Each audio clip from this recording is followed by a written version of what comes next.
Shalom. This is Onieh, and we are here today to continue learning Hebrew together.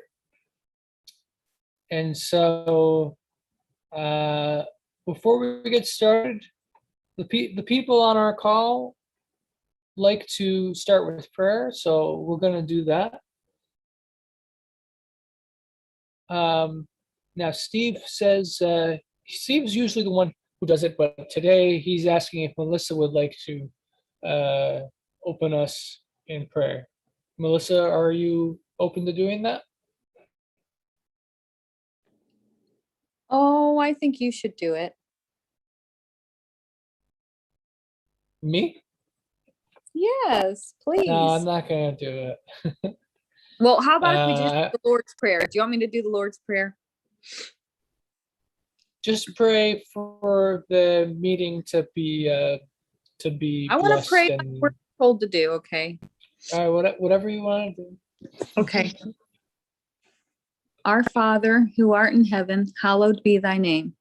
Thy kingdom come, thy will be done on earth as it is in heaven. Give us each day our daily bread, and forgive our debts as we forgive our debtors. And lead us not into temptation, but deliver us from the evil. For thine is the kingdom and the power and the glory forever. Amen.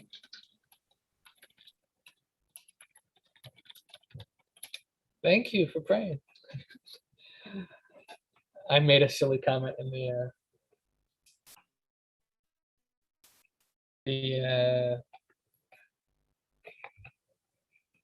Lord's Prayer is a great prayer. One of the interesting things is there's actually two versions in the Gospels and in manuscript differences. And so it's funny, sometimes I try not to say stuff anymore, but like when my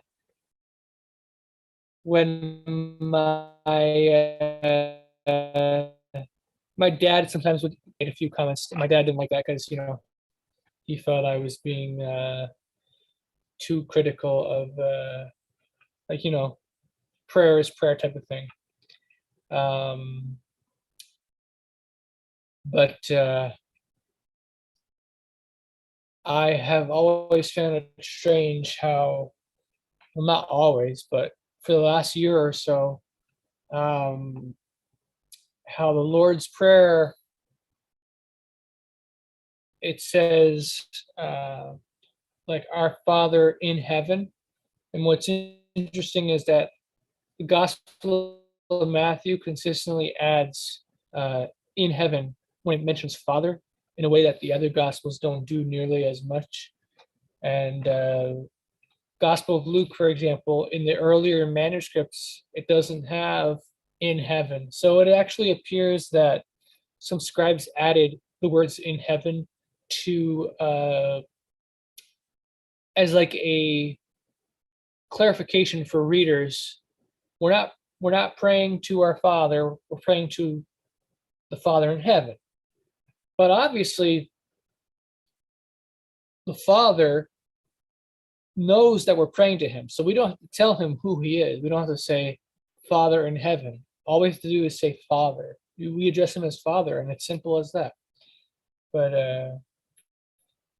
anyways, that's a tangent in it. So with that said, and thank you again, Melissa, for praying. I appreciate it. Sorry for nitpicking your prayer, but anyways, we'll get started here. So some people mentioned that they'd like us, yeah, I can pray in Aramaic next time. Or Melissa can. But so some people mentioned how the first meeting that we did, first Hebrew study where I went over the pronunciation, was a lot of information, and they'd like it if we kind of review some of that information. So we definitely will review some of that. But in the second half, you know how a couple times what we've done is first half is the lesson, and the second half is the um, the second half is the practice. So we will do the similar setup today. And in this first half, we're going to be talking about some new concepts. And then we are going to touch upon some review.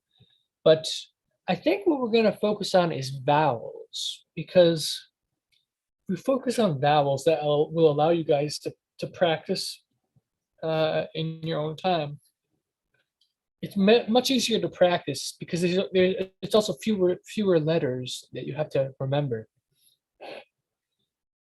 So that's what we're going to do in the second segment of tonight's study. So with that said, I'm first going to touch upon we talked about roots in one of the prior studies we did.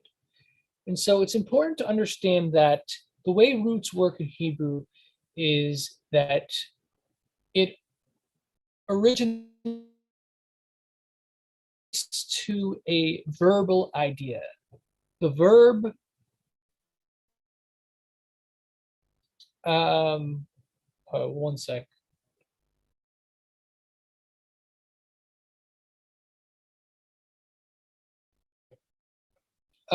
So the verbal idea that I'm just talking about for the root, it basically has the core meaning of that root. So just to give you an example, the word for love in Hebrew is ahava. That goes to a root. It means the verb is the idea, the concept of love towards others. And the way it works in Hebrew is you take that verb root, and then you can use it to mean different things. Like you can use it to mean love, like the concept of love. You can also use it to mean a lover. Like you can use it to mean a a romantic partner who is your lover. But you can also use it to mean like someone like having an affair with. But you can also use it to mean someone who loves something, just in general, loves something. Now, I'm not sure it's used like that typically in Hebrew in all those different ways that we use it in English, but it can be used. There's nothing wrong with it. It's just that late. So many times words could be used to mean something, but they aren't used that way for whatever reason. But over time, language changes and people adapt it, use it for whatever varying purposes. But so I mentioned this as an example just to explain that that's how roots work in Hebrew and pretty much languages in general, roots work like that. So you've got the core verb meaning, and then the noun version of it exists, and the noun version can apply to different types of meanings. So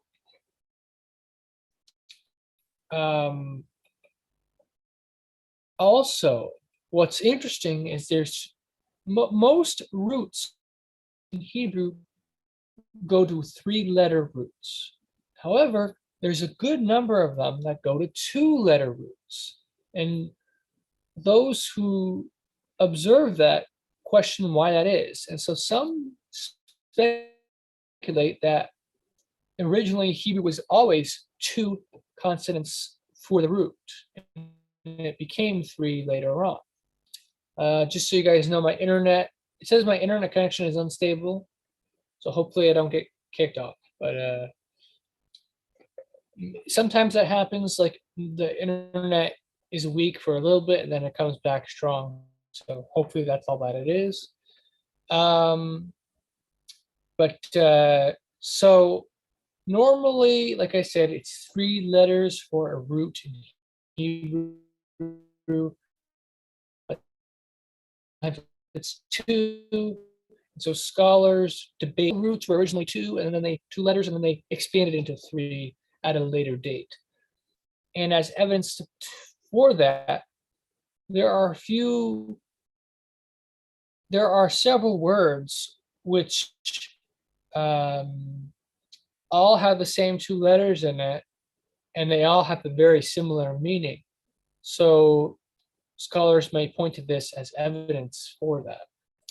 But a another views it that all roots originally had 3 letters to it, or 3 consonants, and that it was reduced later on to 2 letters. And I side with that camp. I side with the view that it was originally always 3, then it got reduced to 2.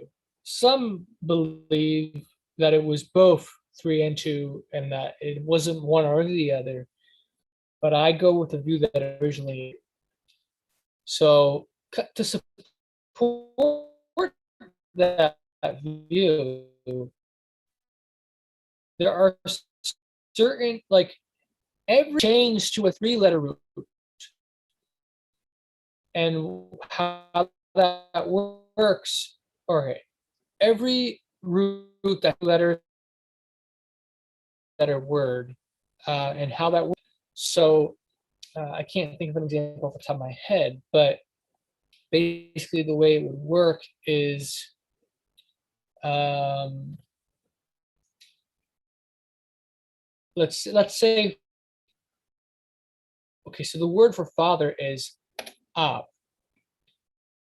but according to my view, the view of the 3-letter root system, it would be the root would be ABB.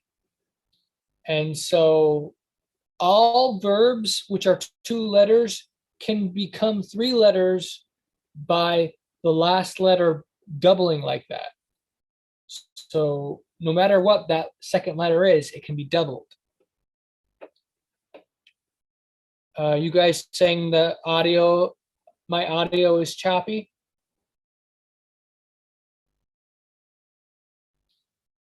Someone confirm, okay. Hold on. Let's see what I can do here. Let me see if I this.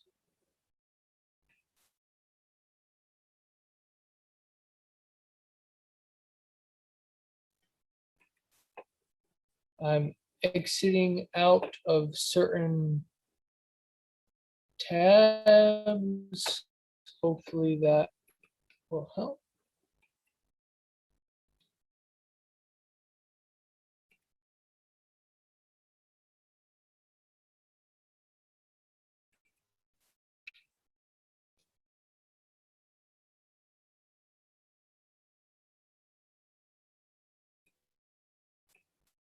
Okay. So how is my audio sounding at the moment?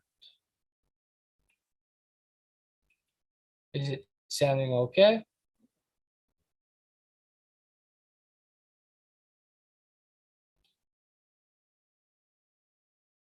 Someone let me know so I can.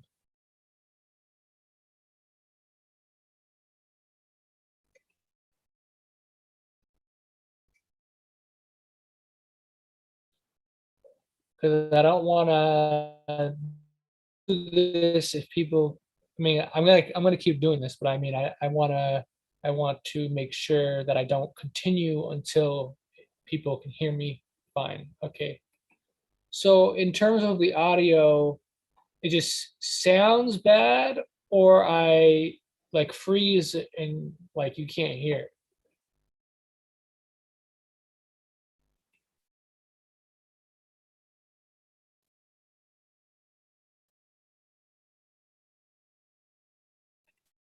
All right.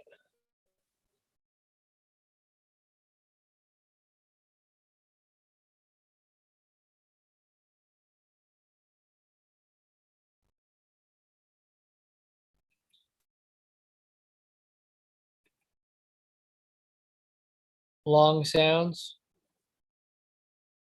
Well, as long as the sounds are getting recorded, that's ideal.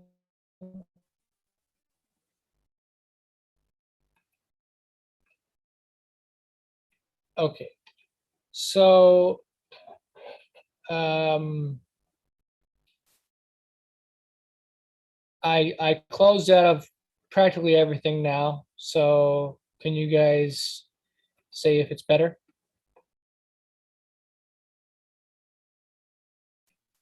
So far, it sounds better. All right, so I'm gonna try to continue, and hopefully it'll be much smoother now. But if it's still getting, if it's still bad, please let me know. Just in the comments, like Steve, for you, if it's still bad, let me know. Melissa, if it becomes bad again, please let me know. And if anyone else, like Adam or anyone else, if it's working fine for you, just tell me that it's fine. But if it's also not, if the audio is not doing good for you guys either, please let me know so I know that it's a problem that's for everybody. Because I don't want to do a whole video if it's in a recording thing if it's not going to be recorded properly. So, all right. So basically, what I was saying is that if you have a two-letter verb, you can there are always examples where you can make it into a three-letter word, and you do that by doubling the last letter of a two-letter verb. By doubling it, it becomes an intensive, where it's emphatic. It emphasizes the verb. And so I believe that emphatic version of the verb is the original, goes back to the original root, where I believe the root was originally three letters rather than two. But so why did it become two letters? Well, what's interesting is in Akkadian, it follows very similar pronunciation as Hebrew. But because Hebrew doesn't have cases, whereas Akkadian does. Now, by case, I mean noun cases and their endings, which tells you, just like in Greek or Latin, that the noun is a subject, an object, or a possessive.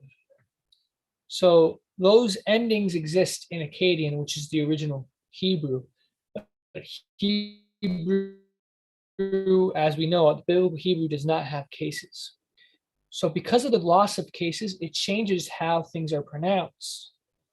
Yeah, it's like conjugating verbs, but instead it's conjugating nouns. Exactly. So essentially that's how it works. And we'll be reviewing some of that in future as well. But so basically, because of the loss of cases, it changes the pronunciation rhythm.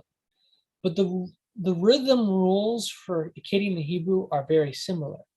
But because Hebrew doesn't have a case, it loses a syllable. And because it loses a syllable, it can potentially change how it's pronounced. Because Akkadian has an extra syllable, it makes a certain way of pronouncing things. So basically, what you always have, you have the long sound come first and the soft sound comes second in the syllables. Now, I say always. Biblical Hebrew generally follows that model, but not always. It sometimes does the reverse. And I think that's just because, like I said, language evolves over time. But so originally, the sounds, it was always with the, like if there's two consonants in a row, there's a helping sound in the middle, and that helping sound is ah, ah, basically, ah. But if it's the second syllable, it has a helping sound of it. I-H. So let's say king. You might hear some people for king in Hebrew, it'll be melech. But according to the rule that I just provided, it would be Malik,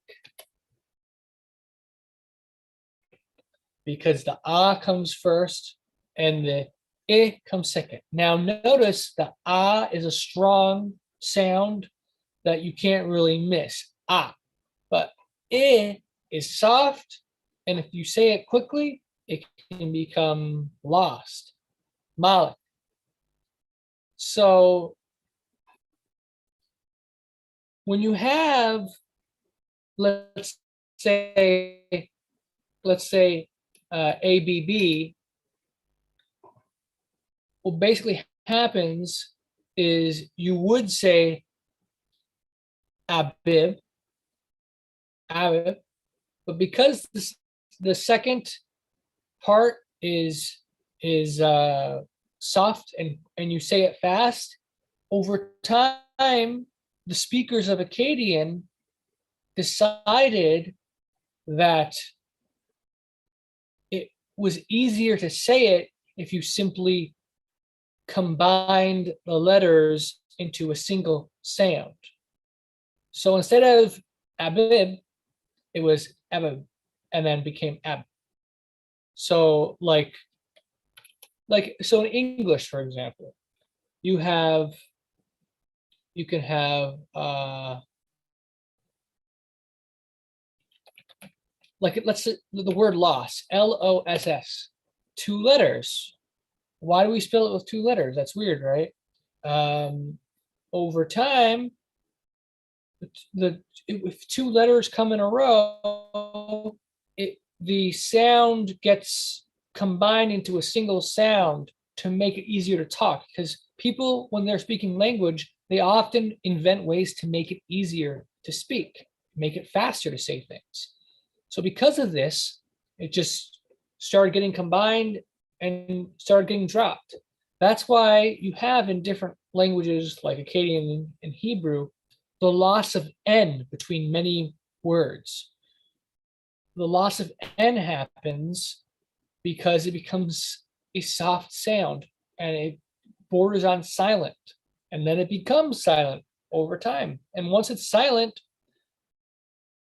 you can either keep writing it, or if you're not writing it anymore, then there's no, if you're not speaking it anymore, then there's no reason to keep writing it. That's how some people felt. And so because of that, they stopped writing that letter for Hebrew for certain words.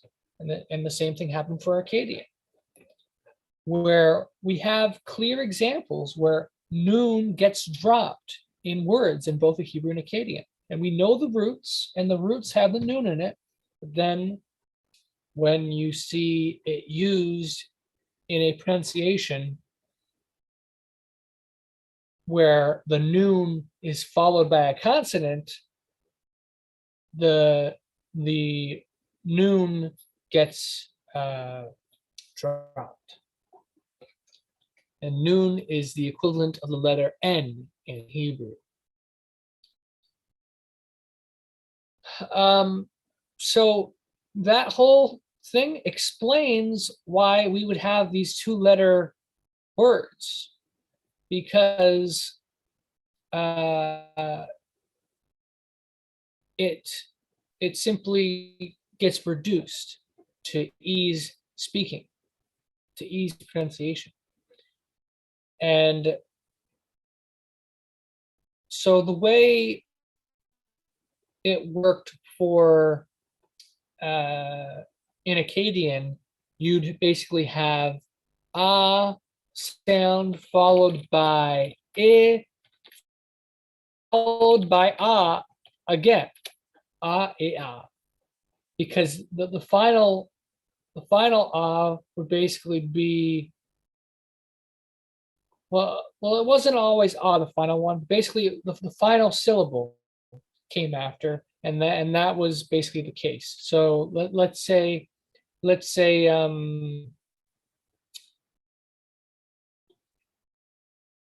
so an Akkadian for king, well, it would be prince in Akkadian, because the word for king in Hebrew is melech, but melech in Akkadian means prince.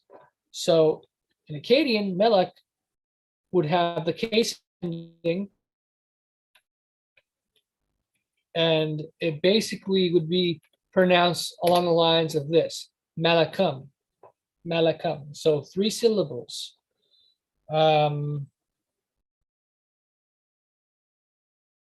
And then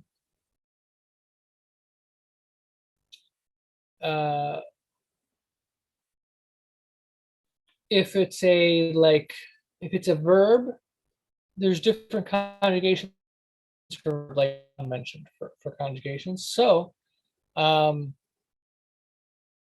depending on the verb conjugation, the pronunciation changes. If the verb makes it 3 syllables, then it stays essentially the same. But if it becomes 4 syllables, or basically, like, let me think of an example here. So in Hebrew, you have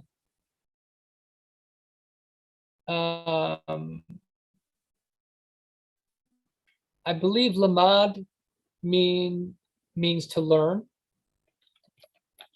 Lamad, I believe. But then you see a T added to it.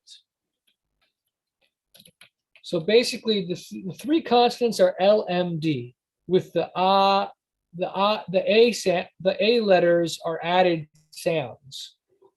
But if you add a T at the beginning, or tav,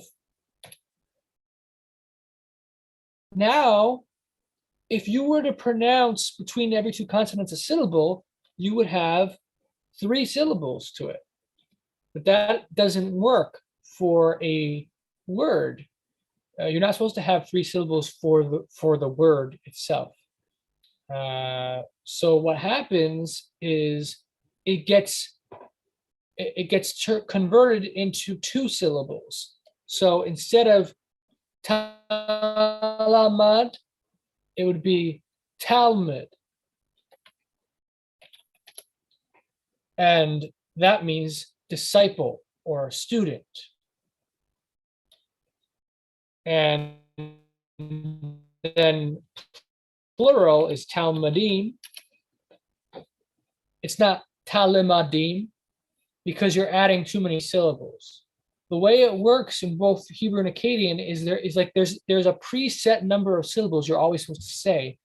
And if you ever branch beyond those syllables, then you combine consonants, or not combine consonants, but you don't put a vowel sound in between certain consonants so that you preserve the syllable rhythm. There's supposed to be a certain rhythm for each word, because otherwise between every 2 consonants you're adding an extra vowel sound, and it doesn't make sense. It sounds like a nonsense language. You end up with something like this: Yahashi. Have you heard people say that? Like the Black Hebrew Israelites, where like they're adding a bunch of sounds in the middle. That's supposed to be Yahushua or something. But they add all these strange rules that they made up, and it's not authentic pronunciation. It's not historical pronunciation.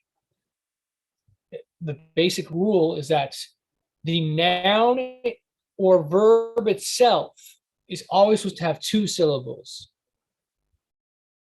And then the ending adds an additional syllable.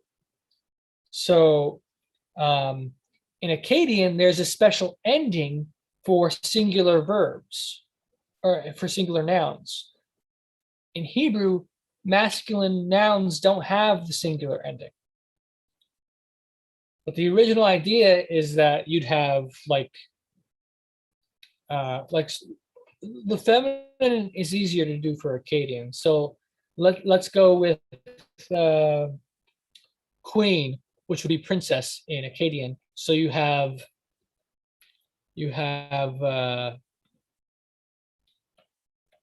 let's see here.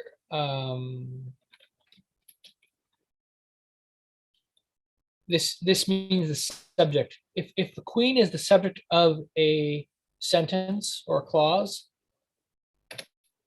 malkutum. Uh, if it's plural, it'd be malkotum. And if it's a king or a prince in Akkadian, it'd be malikum. So you see it's the 3 syllables. But if it's it combines, like, notice for the masculine, the second syllable, it has because there's no ending for the singular for masculine, it puts that I sound between the 2 last letters of the word, malikum.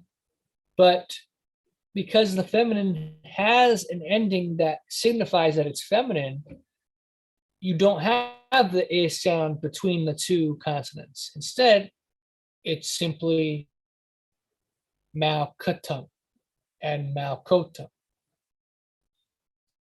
So that's essentially the way it works. And whenever there's prefixes added, it can sometimes change the syllable pronunciation and things like that. But that's just a basic idea. Like, so if you're wondering how to pronounce a word, you gotta determine what's the root, and then you remember that the word itself, always 2 syllables. If it has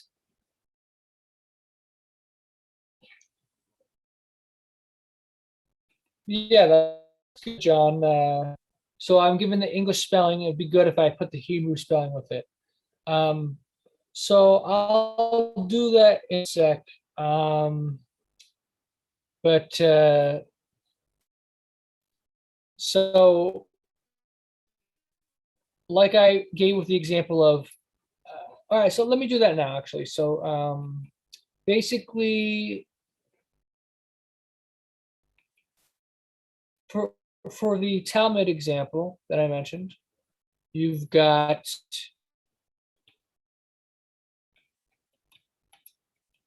wait a minute. I thought I just changed it. All right. What? That's weird. It changes it back to English for some reason. I don't know why it's doing that. I'm still getting used to this different setup.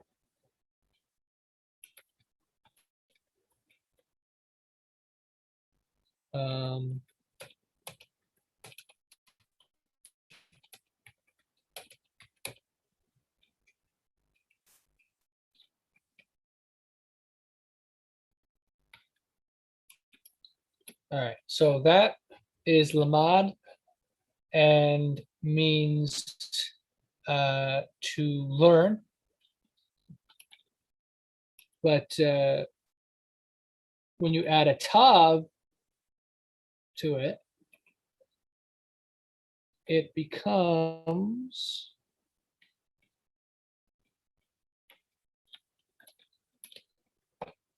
that. But like I said, instead of pronouncing it as talamud, like 3 syllables, it's going to be 2 syllables, because the tav that's added to it, it changes it into a new noun. So The noun is Talmud, 4 letters, but you can never have 4 letters as part of a noun originally in the root. So because of that, the noun is, like I said, it's always supposed to have 2 syllables. So that's why it combines the first 2 and the second 2. And between the second and the third, it doesn't have a vowel added because it preserves the 2 syllables.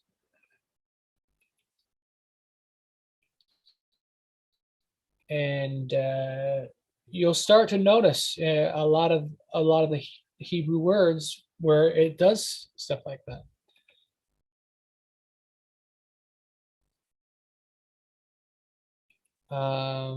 Okay, so let me move on here. Now, this is a interesting thing I wanted to share with you guys. It's not particularly, I don't know if I listed every single animal in the Bible, but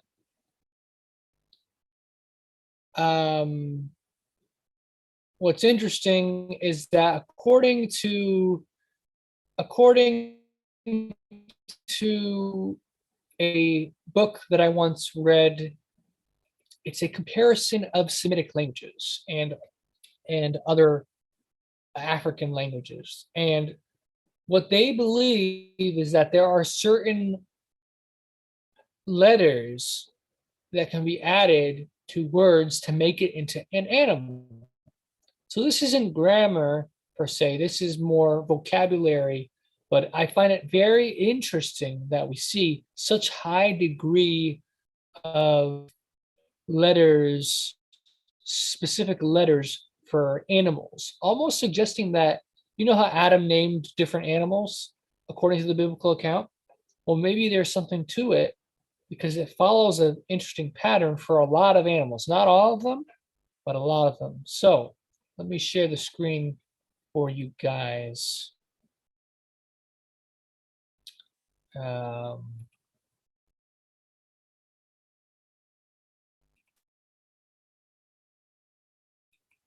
All right. So here is a list of animals in Hebrew in the Bible ending in a liquid consonant. A liquid consonant means a consonant that's equivalent to the letter L or the letter R. So you've got heart, you've got a heart, H-A-R-T, ayil, ends in an L.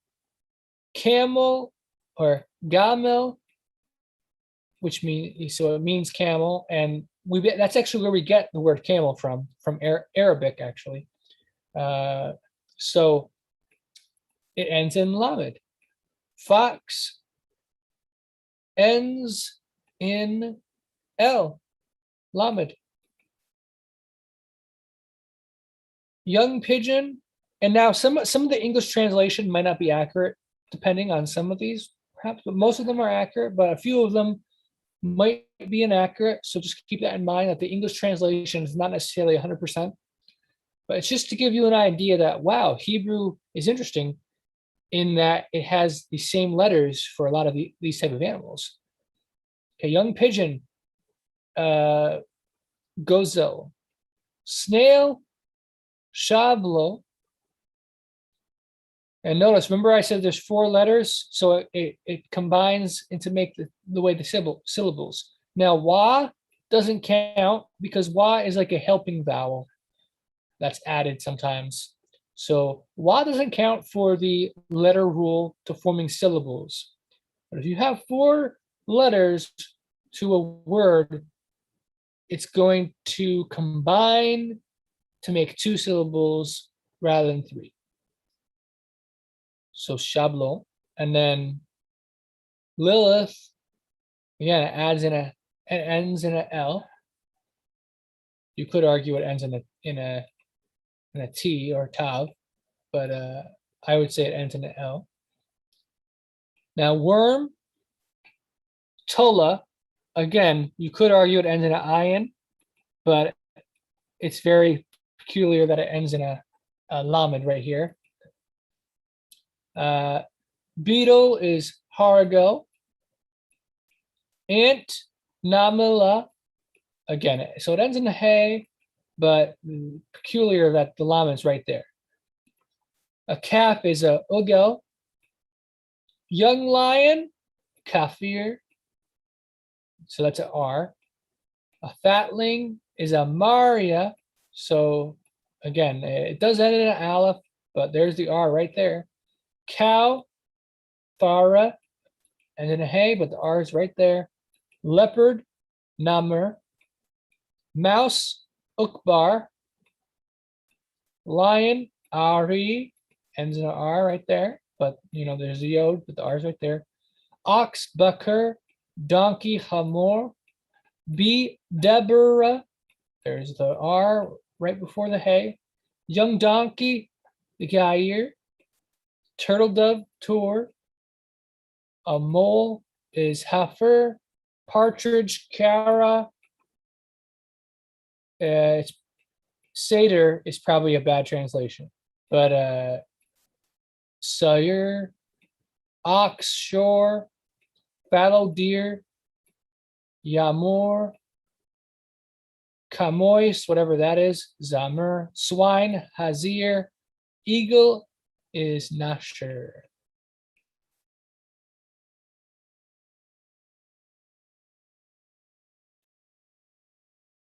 Sorry, not trying to go too fast, but the basic point is the letter L is right here, Lamed, and the letter Resh is R. So if you see this, it's R, this is L.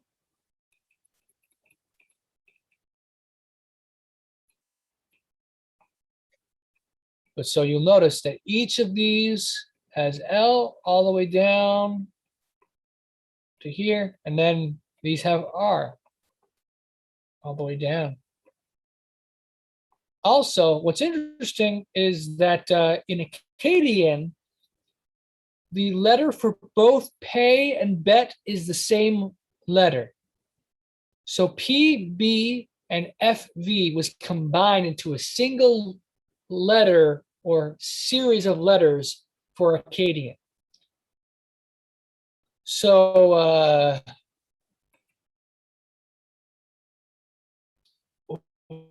why are the L's and R's so prominent? It's very possible that there was a suffix that had a special meaning that conveyed it to mean an animal. That's what is speculated by some scholars. Like it basically had, like the ending meant a certain type of animal or something along those lines. Now, like I said, in Akkadian, PB and FV was essentially the same. It was essentially the same letter. So that's why I put them all under the same category, but it's ending in a labial consonant. Also interesting to point out, the M sound is often confused with the B sound in Hebrew and Akkadian.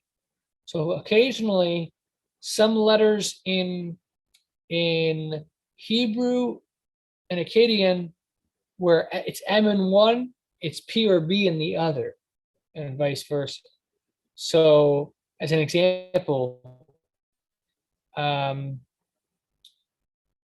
you've got for Messiah, you have the root mash, masha, but in Akkadian, it's pash with a P. And for the number 1,000, you have aleph in Hebrew, but in Akkadian you have lim with an M.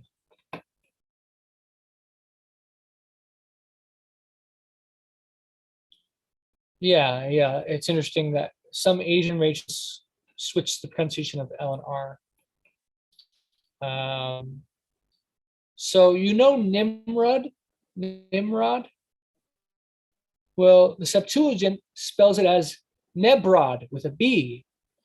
The reason for that is, like, for example, the English word dumb, D-U-M-B. It sounds like you're saying D-U-M, right? Dumb, because you're saying it fast. But if you said it, the whole word, it'd be dumb with a B at the end, dumb. But because we say it fast, the B drops, dumb. But if you have an extra sound at the end, dumber, dumber, it can either sound like dumber, D-U-M-M-E-R, or it can sound like a B, dumber, dubber. So when you say it fast, the sound of MB can drop the B and just sound like M, or it can drop the M and just sound like B between different languages. But in general, when you're saying the M sound, it can sound like a B type of sound, like if you're saying mom. How you doing, mom? Like you see at the end, it sounds like a B at the end. So that's how sometimes the M sound can be confused with a B. Exactly.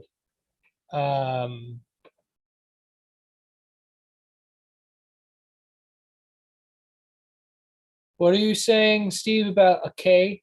I don't know what you mean by a K. But so we've got oh yeah, exactly. Yep. Over time, becomes silent for whatever reason through pronunciation peculiarities.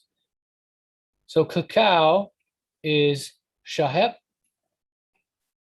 great owl, yansop, Huron is anipa, lapwing, all right, and by the way, this is pay. This is equivalent to the letter P or the letter F. Lapwing, dokipat, bat, zgotlep, ape, cope, ox, aleph, viper, appa, sheep, keseb, so now it's a B, locust, araba, grasshopper, hageb, I believe this is fly, zabob, scorpion, ukreb, young lion, labia, so there's the B, dog, caleb, bear, dab, wolf, zacheb, roebuck, jabi, tortoise, jab, hare is arnabet, raven, areb. Now these are listed as the same, so obviously it's an incorrect translation for one of them. But now it's an M sound. Tanshamit and gear eagle is Rahema, bald locust, Salam, unicorn. See, the Bible speaks of unicorns. Rachem. It's actually a rhinoceros, probably. But wild goat, Achov, wild ox, Tav, quail, Shalev. All right, so these are the predominant ones for animals. You saw 10 L's, 19 R's, 9 P's, 13 B's. That's a high number.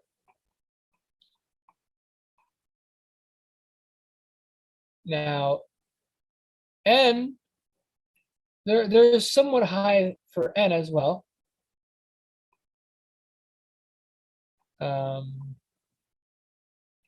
Pygar, Coney. So Dishan, Shafen,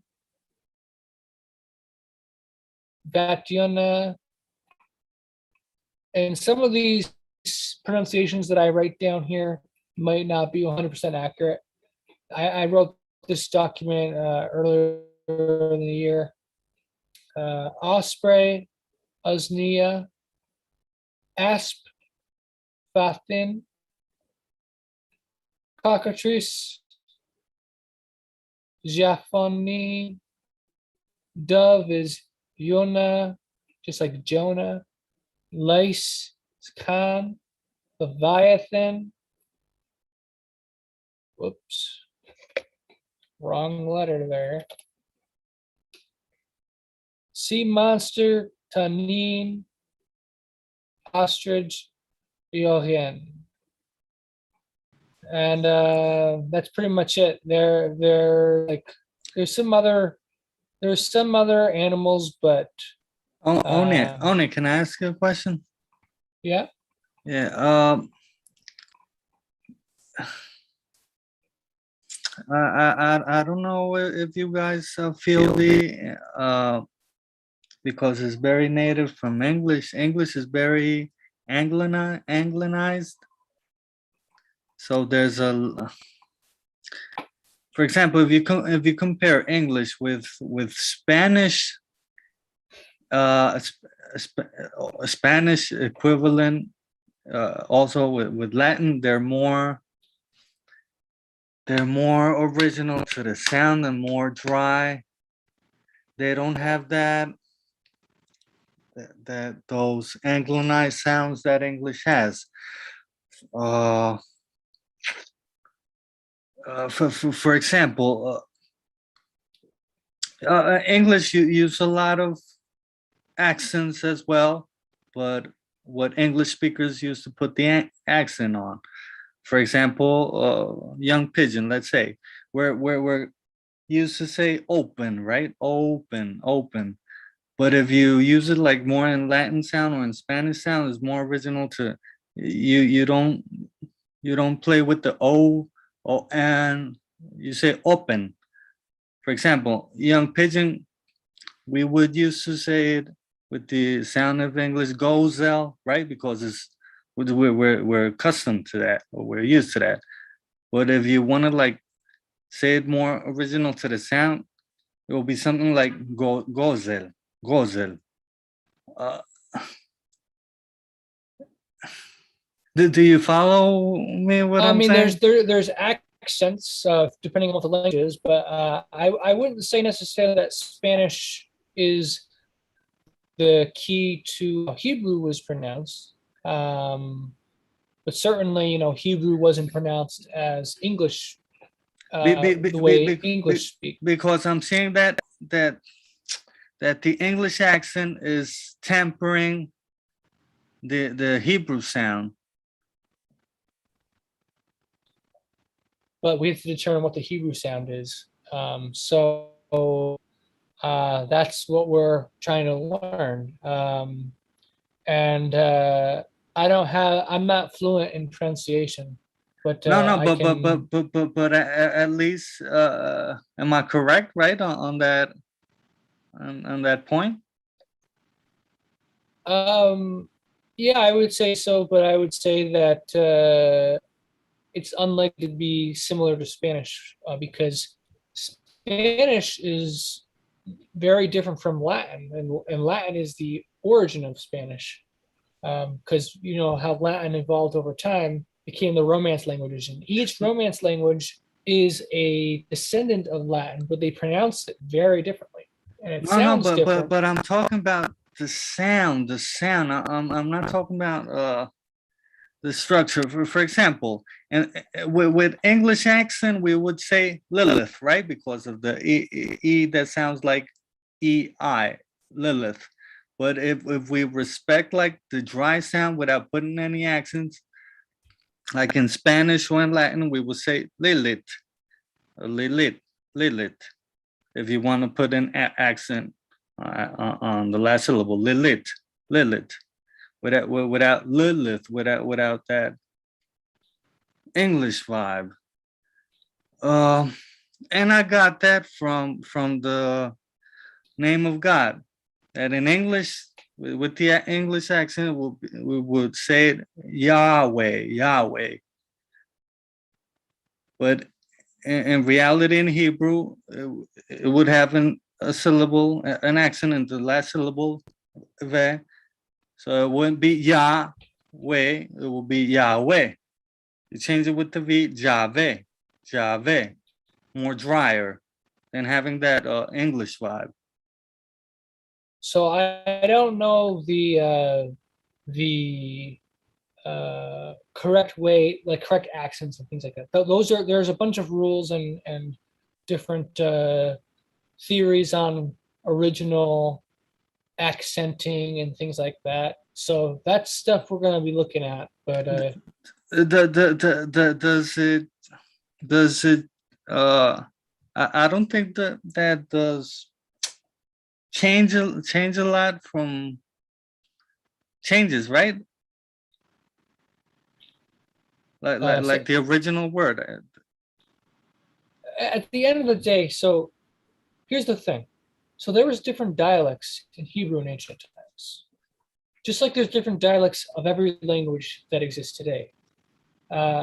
So we will try to figure out what the original pronunciation is, and we will also try to determine the pronunciation that the Jews use today, and that's used in the Bible, so that we can understand the history of the language, but we can also communicate to people in the correct pronunciation of today.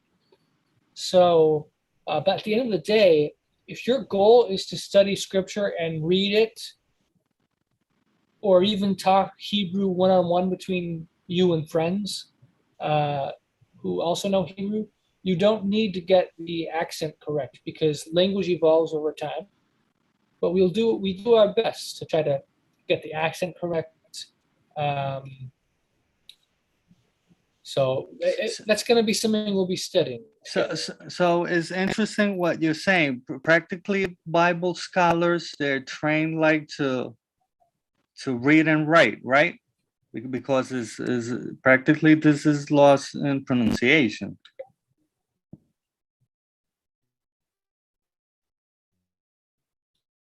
Well, if it's lost languages, like languages that have been reconstructed, they actually it's for reading make and up writing. some of the rules.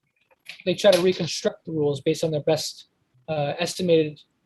Whereas languages like Hebrew, they've been preserved over time by people, and so they use the way the people speak it today as a key to trying to understand how it was spoken in ancient times. Because I've heard scholars that they say I can translate this text, I can read and write Greek, but I can't speak it, and it's very common. Right. There's different levels of learning languages, and one is to be able to read it but not really speak it. We're going to try to be able to do both because the best way to be fluent is to be able to speak it. But how many of us, when speaking English, will say things in our own peculiar way? Like I have my own peculiar ways of saying English words, and a bunch of people say things differently. So at the end of the day, we won't be You won't too change, and you we won't won't be change too anything. pushy on it. Yeah, it doesn't change as long as the message is communicated and we can understand what the person is saying, then it's okay. You were saying there were several dialects in Hebrew. So can it happen that one dialect puts an accent in a different place and the other one in a different place? Yeah, I think that can happen. But our goal is to try to do the proper accentation. So it's gonna take some getting used to it because right now, as we're going through this, a lot of people are still haven't really mastered the letters themselves. So that's what we're working on in the beginning, and then we're gonna get to pronunciation. Probably in a month or so, we're gonna really focus on pronunciation. But for now, we're kind of focusing on, in our practice sessions, we're focusing on corresponding letters to get familiar with the origin of the English letters to the Hebrew letters. Yeah, yeah. It was just something I had like in the air, like I thought. Yeah. Yeah. So Thanks. Yeah, no problem. So let me see here. I want to see if we'll say anything else before we get to the practicing. Is there any other stuff I want to share?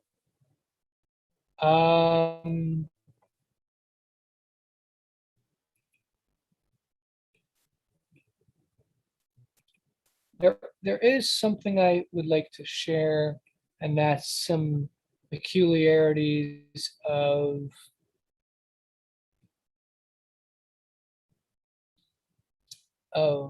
pronunciation changes that happen. And so let me pull up that document that I have.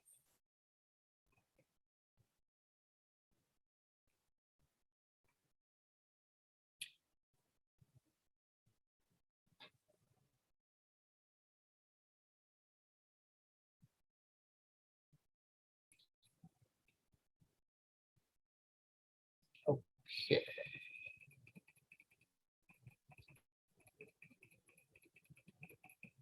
So this document that I have, that I'm looking at, that I produced, has some inaccurate information in like the paragraph that follows and proceeds. So I'm trying to only show on the screen the accurate information.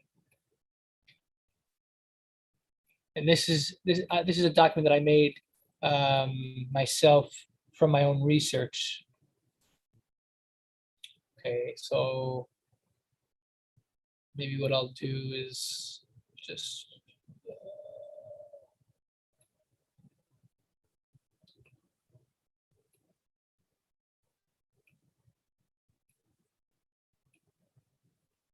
all right.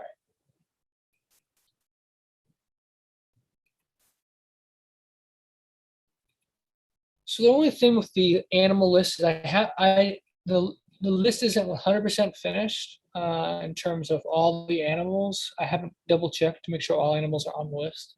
Another thing that I came upon was that there do seem to be animals with endings of a bunch of different letters. So sometimes I wonder, was I making too much of this? But like I said, I actually read this in a scholar book so it wasn't my idea that I came up with it, but I just was curious to see, and I looked and I saw that's a high number of animals ending in L and R and P and B. That's a high number. But another thing is in Akkadian, there's an ending called like ish. Like, you know how in English would be like smallish or squeamish, the ish ending, right? Well, it seems to be that in original Hebrew, as testified by Akkadian, animals could have an ish ending, and ish kind of basically made it into like a tiny, like a small thing. It was used often for like for example, spider. The Hebrew word for spider, I believe, has an ish at the end, and the evidence suggests that it might be because it's a small creature. So let me share the screen for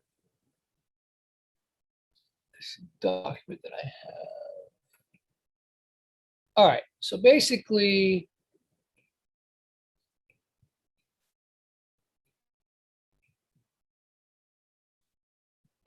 so this is for reflexive verbs. Now, a reflexive verb basically means, like, let's say you have a verb that's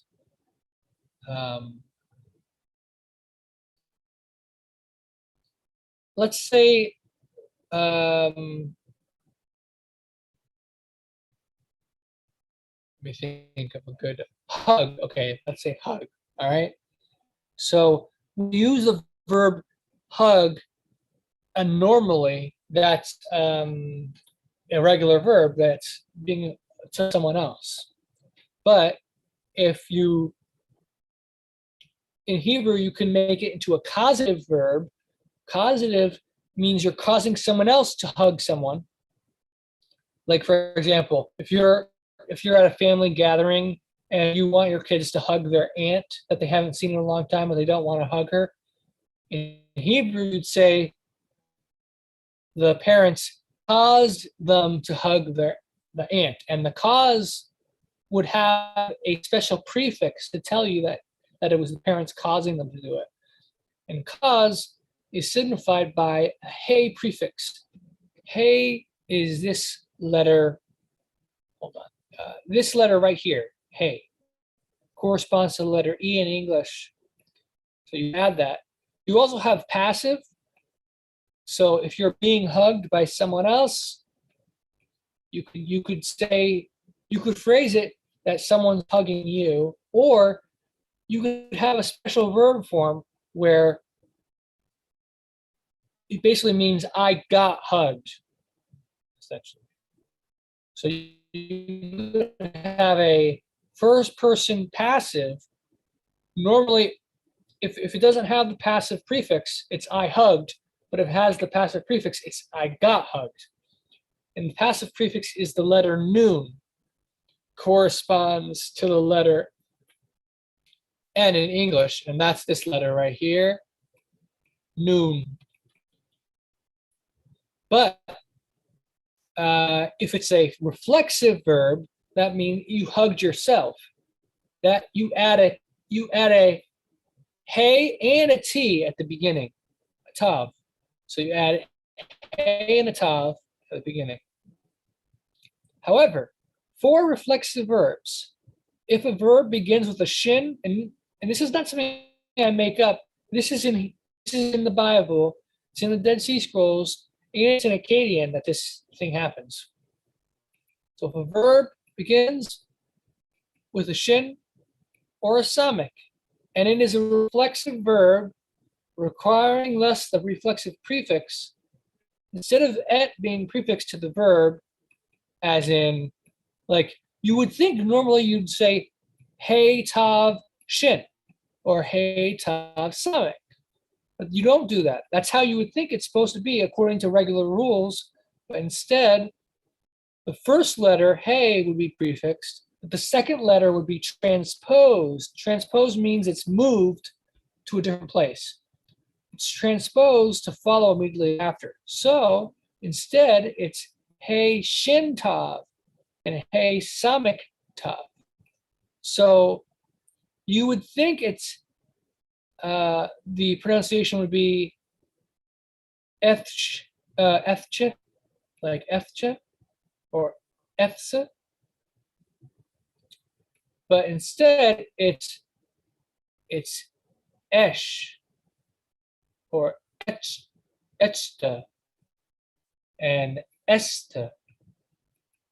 So it switches places for some reason, but the basic probable reason is because the pronunciation is awkward if it's written this way.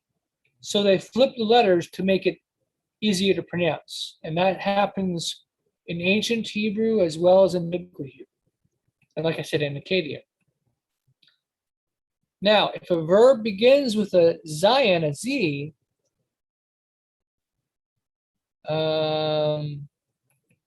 it should be rendered as hey zayin dalet with a D. Why is it not a T? Well, for some reason, it becomes a D instead of a T.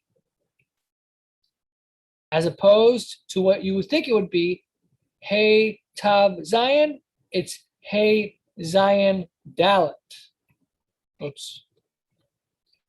Now, if a verb begins with a sadi, it should be rendered as hey sadi tet instead of hey tav sadi. So a tav becomes a tet. And if a verb begins with either a tav, dalet, or tet, then it is to be rendered as, so if it's a tav, so instead of hey tav tav, which you would think it'd be, it just becomes hey tav. And instead of hey tav dalet, which you would think it would be, the tav disappears and it just becomes hey dalet. And instead of hey tav tet, the tav disappears and it becomes hey tet. So that's how it works for reflexive verbs. I don't expect you guys to remember that like off the bat, but that's just something you could, if you remember like parts of it, you get, oh yeah, what was that again? You can go back to this video and look. But we'll bring it up again once we focus on reflexive verbs in practice sessions at a later time. But yeah, so hopefully you guys found that particular example interesting. For, like I said, that was for reflexive verbs. And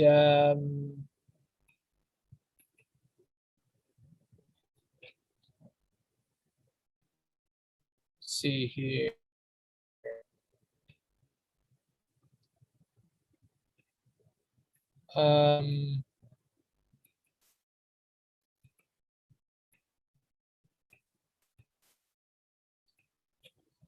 Where's that other document? Oh, actually the same document that I was just on had something else interesting for you guys about basically the Aramaic effect that happens later on for Hebrew.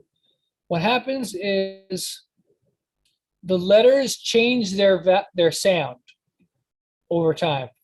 So originally, certain pronunciation is for these letters, but over time, as language evolves, the pronunciation changes in Hebrew dialects. Then what also happens is letters start getting omitted in later dialects of Hebrew. Then letters are added that are not originally part of it. Then what happens in Hebrew is rare grammatical forms start to get lost. Hybridization happens where you borrow from other languages.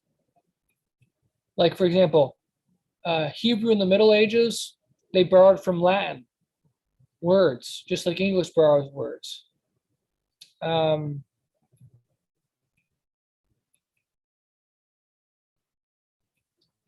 Loss of etymological value of words and their constituent parts. So over time, we start to lose the original meaning of words.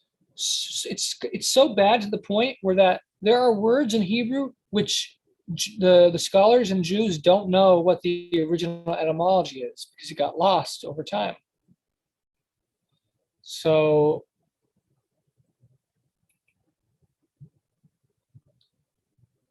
let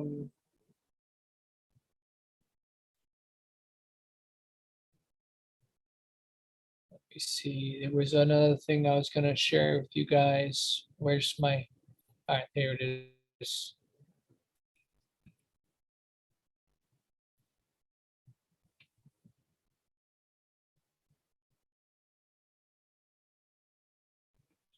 Yeah, I will do that.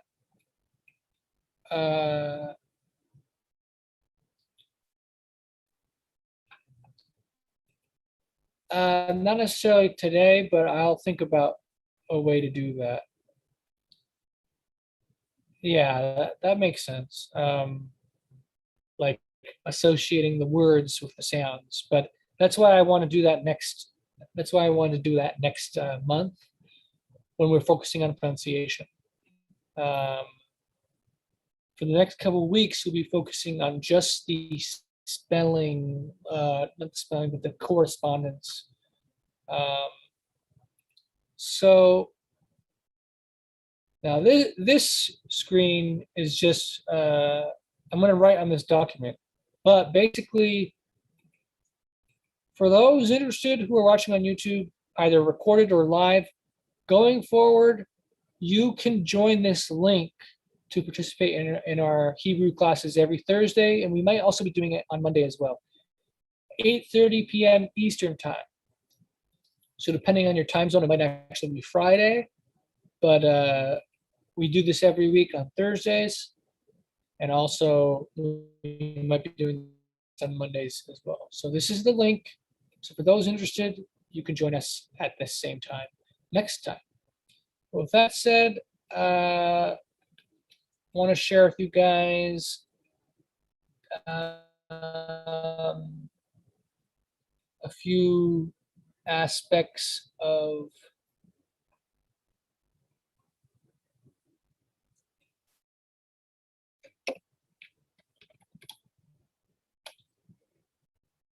I'm just getting a line of Hebrew here.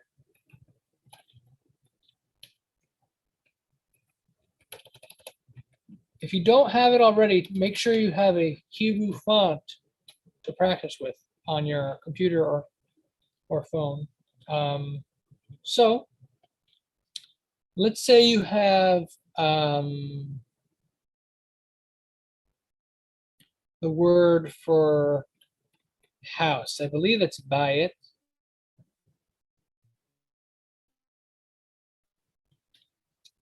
Now, there's different letters you can add. What? Would it be bad to just write it out? You mean on paper? Yes. Yeah, you can do that. That works. That's what I usually do. I haven't written like actual writing for a very long time. Yeah, It's a dying art. It's a dying art. So there's different letters you can add to the beginning of words, nouns, also verbs as well, but we'll stick with nouns for now. So basically you can add different words. Now, if you add a bet, that means in, can also mean with, but the primary meaning is in. So you're in the house. Let's say, so this means my house, bayati. But if you have bet at the beginning, that's in my house. Like I said, sometimes mean with, but then we have hey, the house is usually what that means. It says my connection is unstable, so is my audio bad again? Hopefully not, but let me know if it is. So hey at the beginning makes it into the, but Yes, it also can make it into a question. Well, you say it's messing up again? Yeah. Yes, it is. I'm sorry.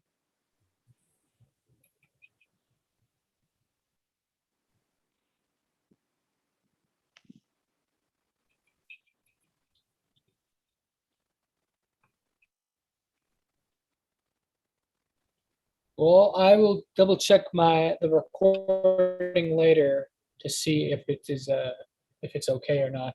But for most of the teaching, it seemed to be fine. But like I said, my computer showed a thing that said my connection was unstable.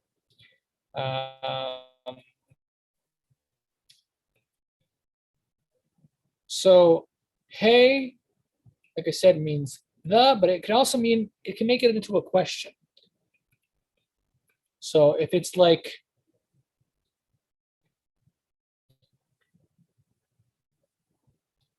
well, typically verbs come first in Hebrew, so it usually would be like a verb that has hey added to it at the beginning.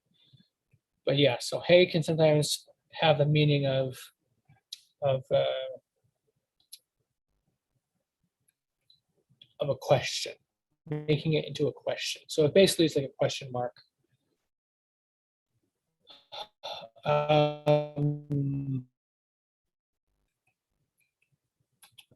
Means from. If it's at the beginning, it means from. So if you have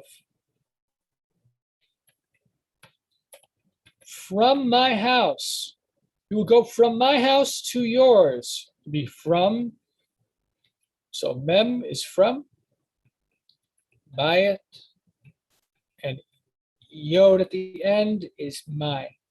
From house of mine. So from my house. Kaf is as or like. So if you want to make a house like mine,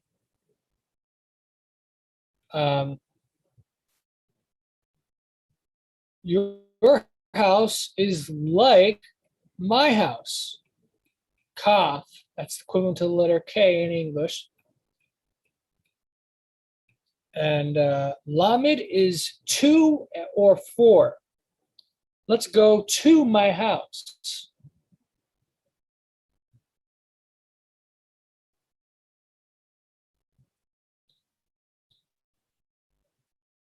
And let's see, for, it would be like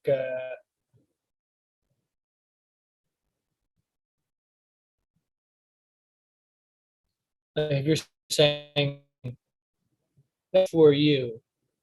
In English, it would be awkward to say that package is to you, although it would technically still be correct. That package is to you, but we would more naturally say that package is for you. In Hebrew, you would just say the same thing, lamed. It means to or for, depending on the context, but it's basically the same thing in Hebrew.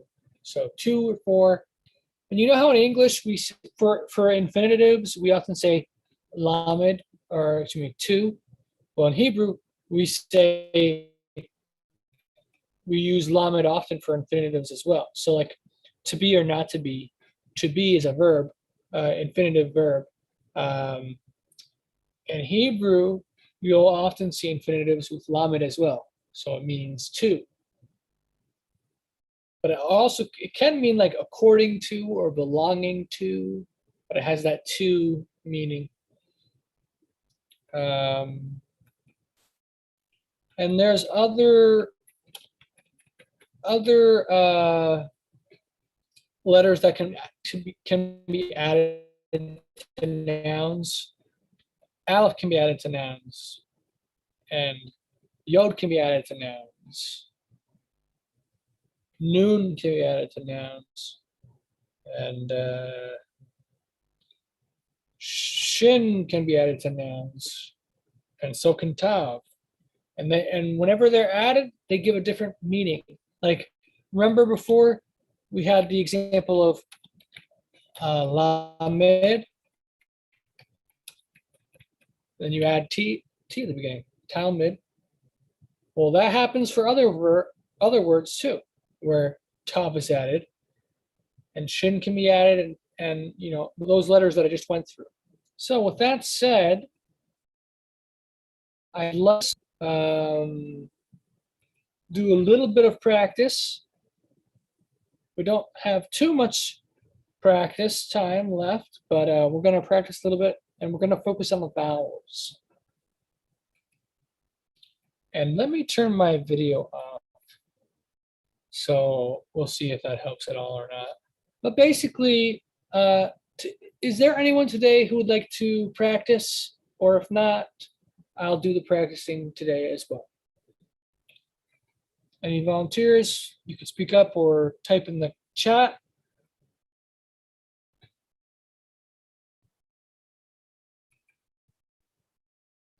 Basically, for today's practice, we're going to do just the vowels.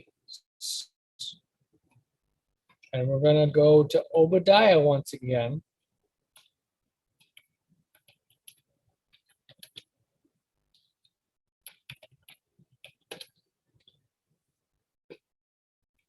Let's see.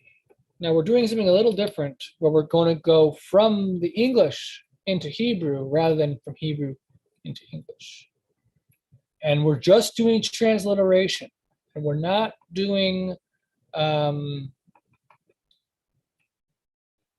transliteration is of the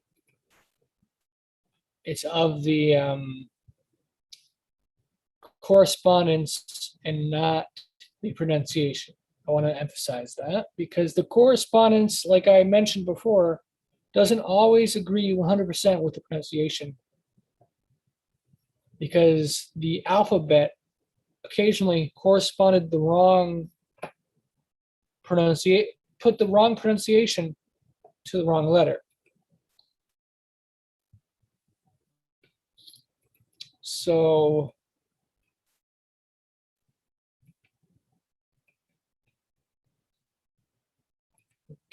okay.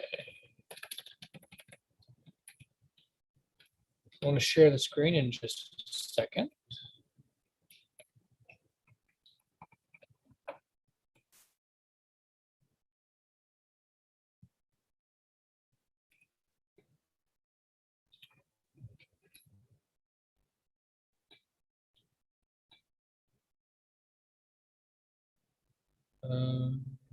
Let's see here.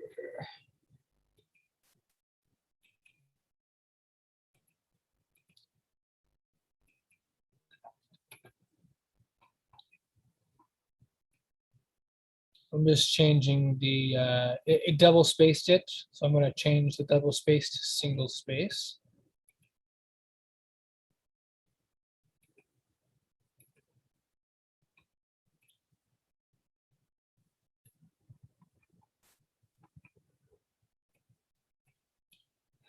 Okay. So let me share the screen again.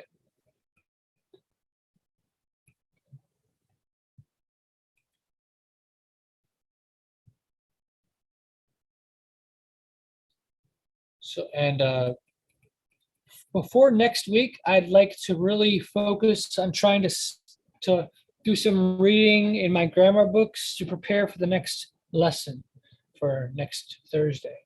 But in the meantime, we'll continue to practice the transliterations.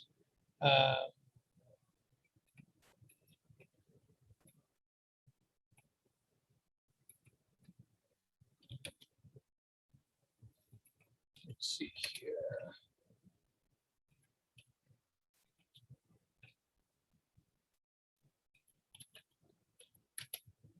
All right.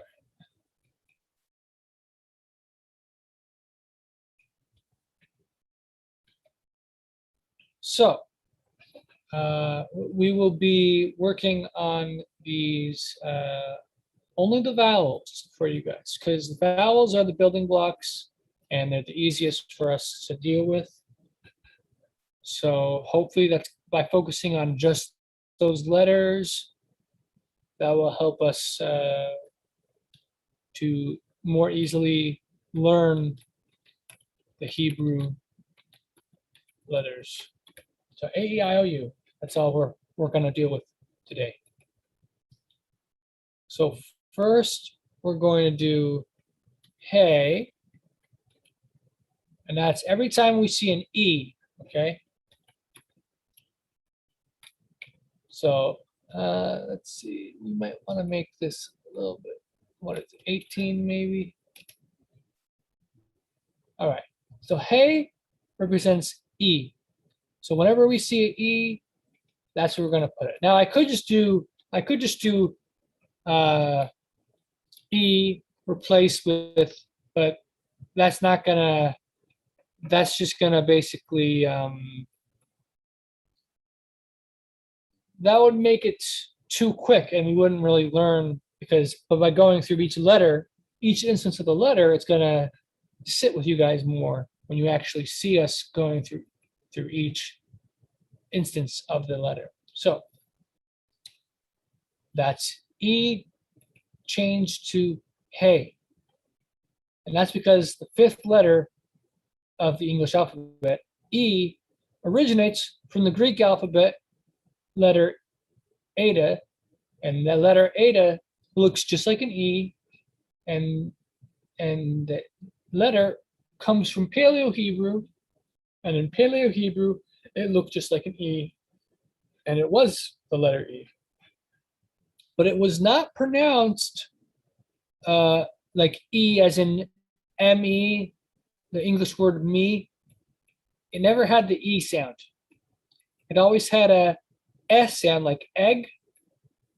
And later on, by later speakers, it had an ah sound, ah, or an ah sound, but it never had an E sound. It never had really like a sound either.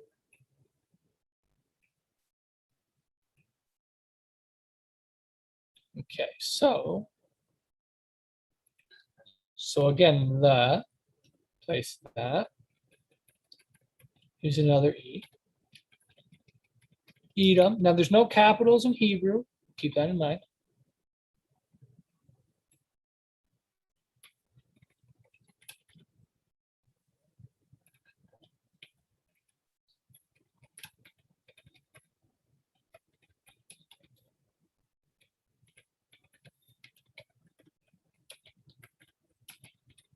What I'll probably do is go through, let's see, not the whole chapter. I copied and pasted the whole chapter. What I might do is maybe the 8 verses. Let's see here.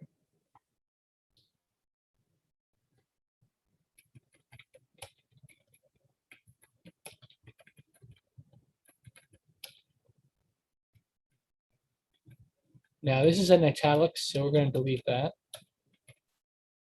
Italics means it's not actually part of the text. Whenever you see italics in a Bible translation, that's usually what it means.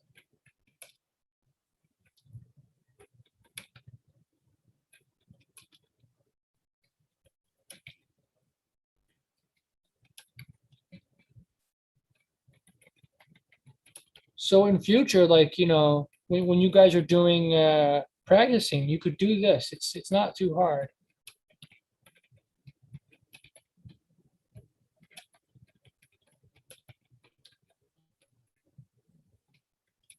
Whoops.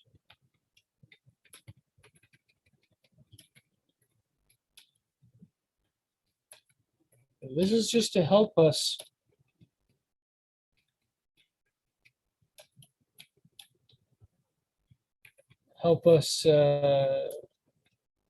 get used to these letters and start learning them by heart.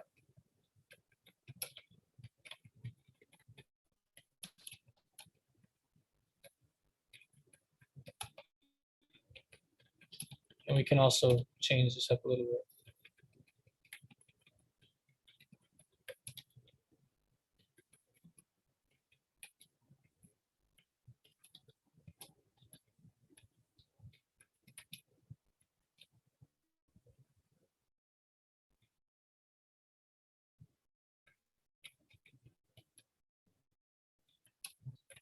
I know this is a little tedious, but that's part of the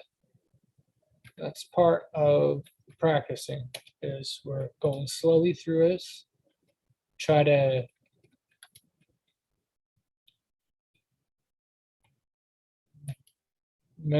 memorize it by heart.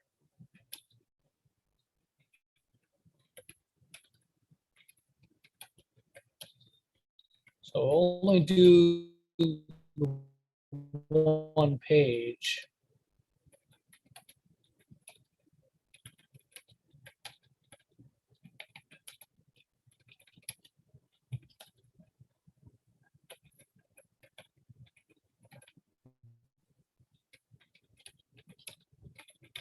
And like I said, we're gonna do the vowels.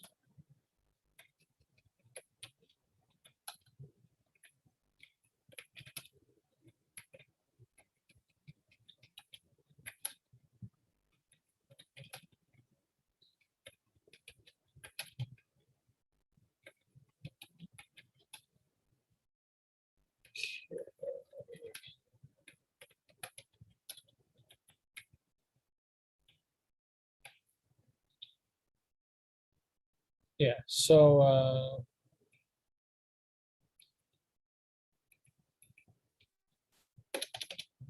yeah, we'll just do that. We'll just do the 9 verses of Obadiah chapter 1.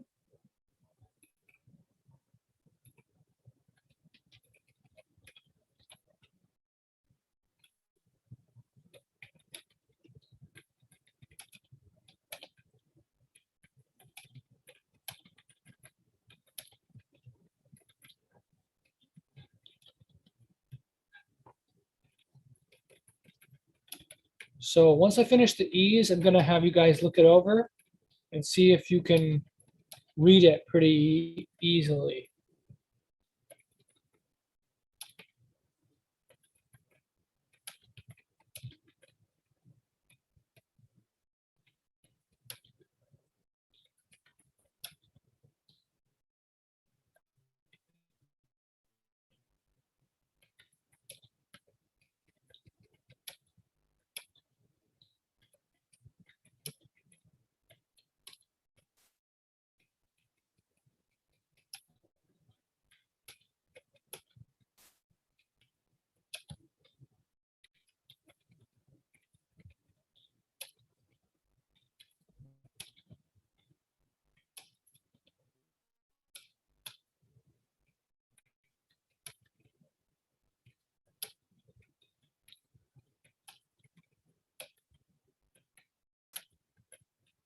Ah,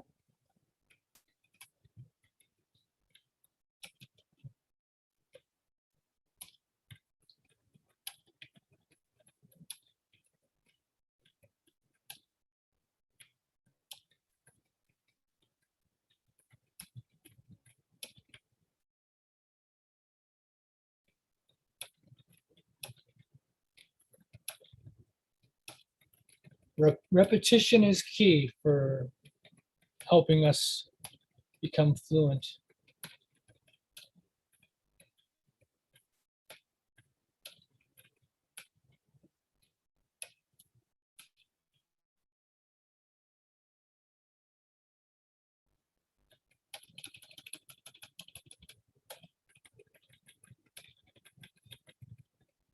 This is a footnote, so we'll delete that.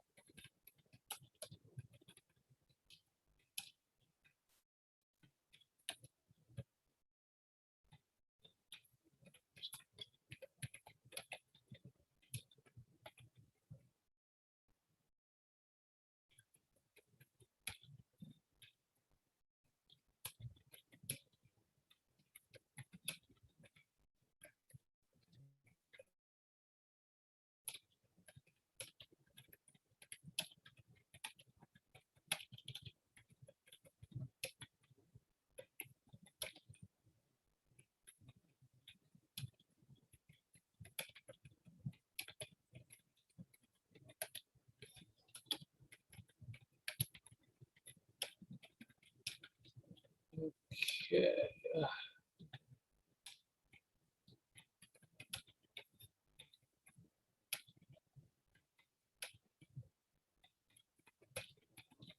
And you can see how scribal work could take a long time. Imagine writing this out, writing copies of the Bible out by hand versus being able to do it by a computer like we are today. How much harder it would be. All right, so I pretty much got the E's. Might have missed a couple, but if I catch any more, I'll do them. But let me zoom out a bit. So we're gonna see if you guys basically can can can understand this. I think a cool way to do it would be just to have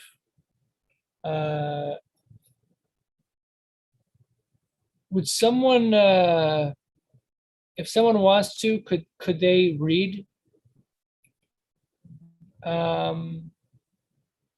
wait We'll save that for last. We'll save the reading for last because I don't want to read it each time. But yeah, so just take a look over this for a sec, see if you can kind of get what it's saying with the one letter replaced.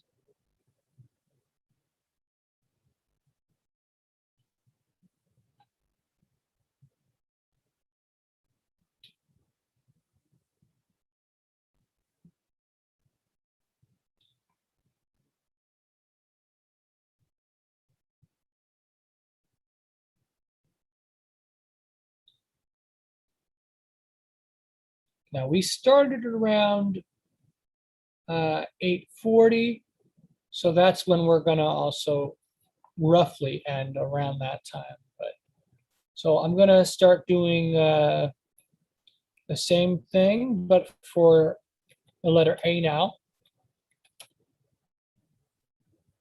Aleph. This is Aleph. It was pronounced as like an A sound, maybe occasionally as like an A sound in later dialects, and it had the consonant value of a Ch sound. It does not seem to have really ever had like A sound, like in rain or grape. It occasionally was used in later dialects, like in the Dead Sea Scrolls. Sometimes it's an ah sound, and we do see it used in the Bible occasionally as an S sound, like Elohim. And that in English, we sometimes have it as like an S sound. Like if you have like Christian, it has like an S sound, Christian.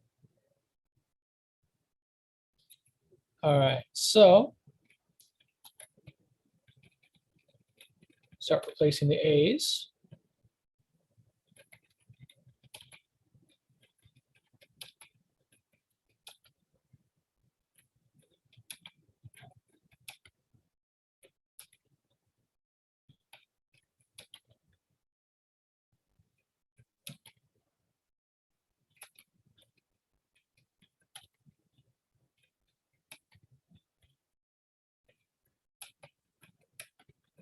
So it'll be fun to see if someone can read this when we do all the vowels. I would like someone to do it, volunteer.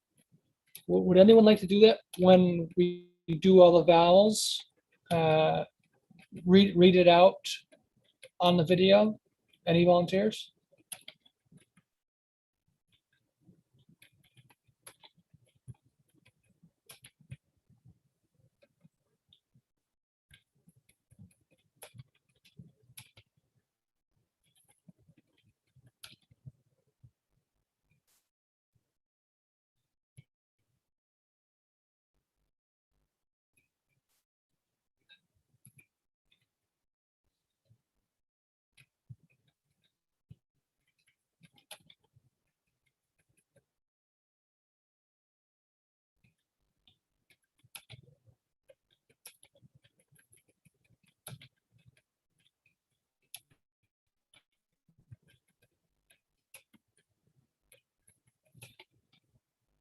When I do this sort of stuff, sometimes I get self-conscious because of how long it takes. It can seem tedious to people, but if we're really trying to learn the Hebrew, we're gonna have to go through it like this and just kind of take our time with it. And I think if we do that, we'll definitely start becoming fluent as we go through it together like this. But like I said, only for the first few weeks we're going to do this type of stuff. Then we're actually going to start with like a pronunciation. We're going to focus on pronunciation. Whoops. But for now, we're focusing on the correspondence so we can actually remember by heart these letters and what they're associated with.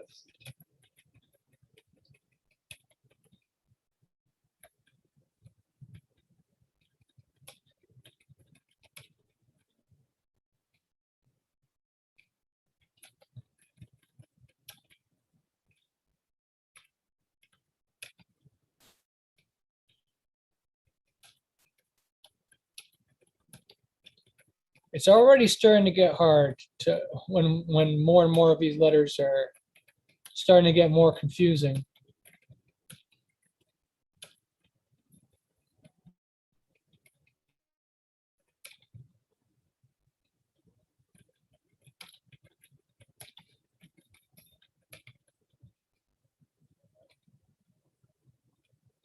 Oh, there's an E.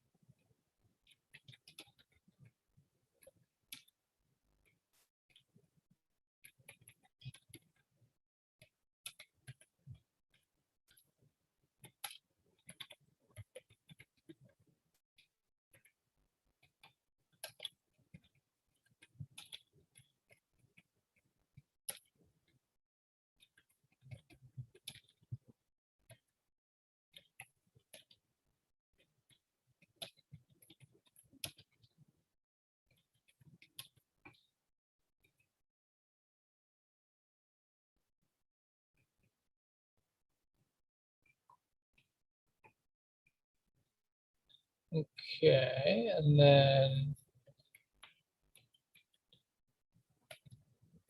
now with I, it's a little different because Y is sometimes a vowel. So whenever we see Y, we're also going to replace it.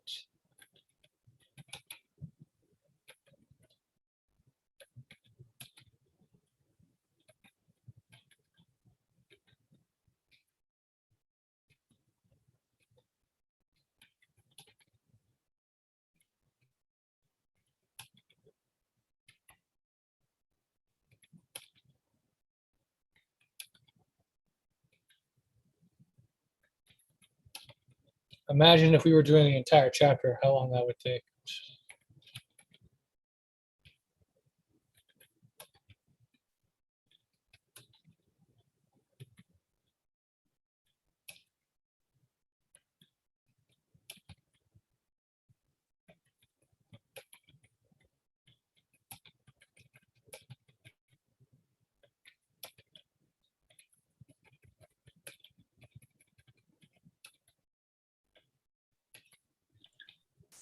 Sorry, Onieh. So I is Y. I is Y and I. So yeah, thanks for reminding me. So it could be both. Yes. Basically, Y and I both originate from Yod. So it doesn't matter if I put in Actually, Yod may originate from Wa historically, but oh well.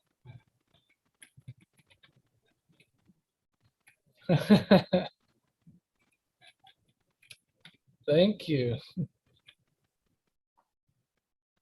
Uh, Onieh. So you're telling me that every time there's an I and Y, I put Y, right? and I and a Y, you put the Yod, and the Yod basically is Yeah. both I and Y at the same time. Okay, so there's two letters in this one. Okay. It has both sounds as part of the letter. Mm-hmm.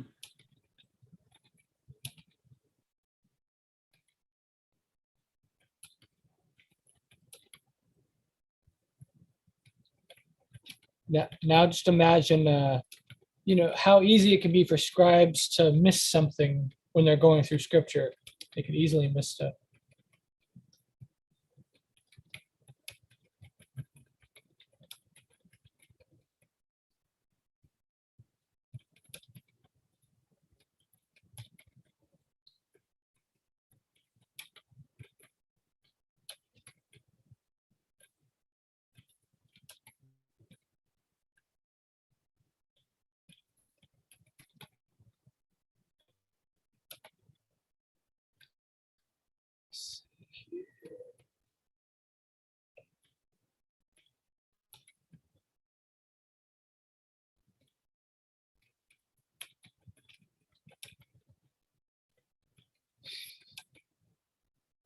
We're doing this together. That's good. Uh,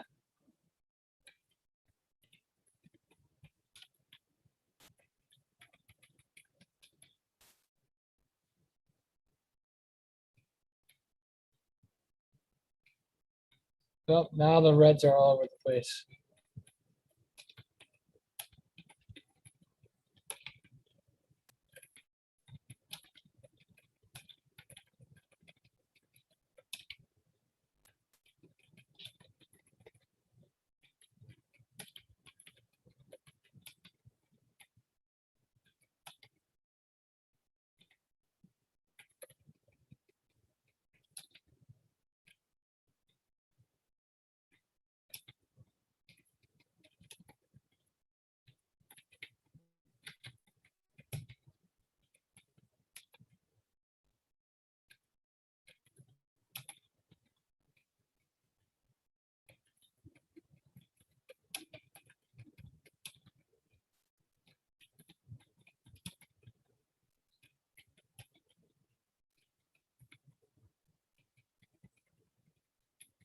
Okay, so I'll be, if I notice eyes again, I will get them as well.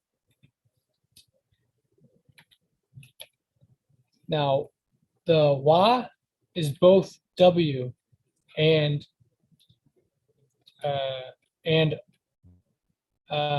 wait, whoops. V, W, and V. That sorry, that's IN for O, but wa is both U and W.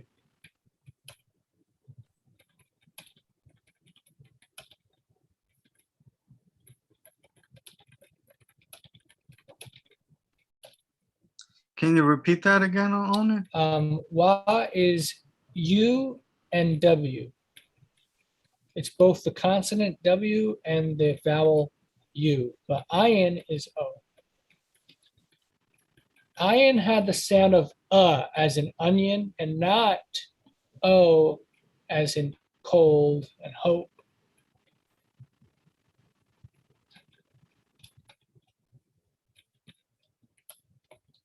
But if it formed a diphthong, it could change the sound. A diphthong means it's followed by another vowel.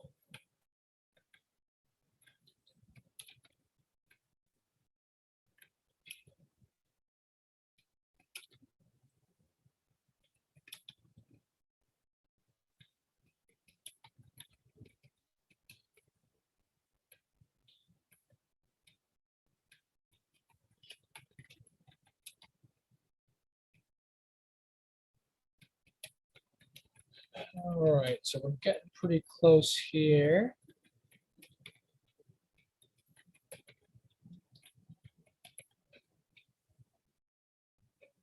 Let's see.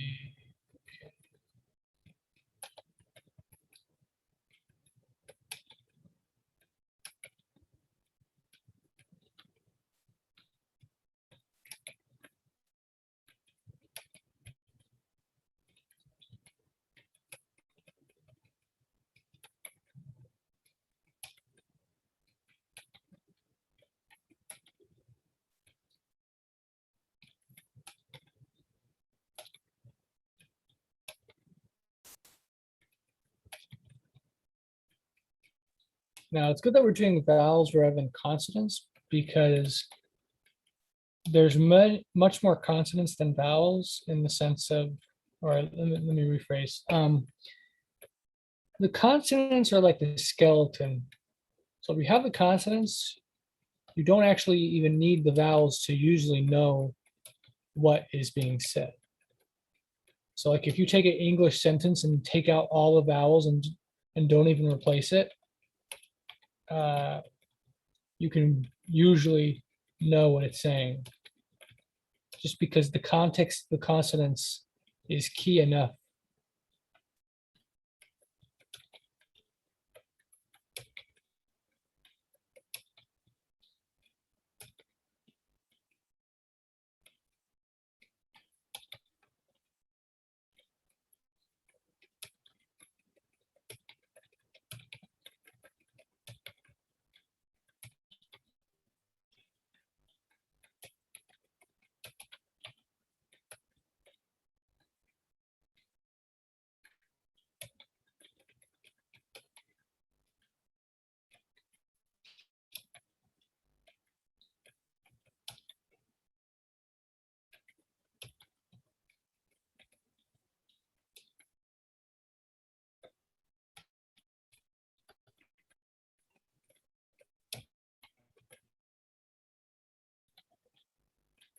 And throughout the week, I encourage you to just practice a little bit every day. Doesn't have to be much, but just a tiny bit of identifying which letters correspond from Hebrew to English. And if you can't remember, just consult the first video that I have in my series, and it's on YouTube playlist.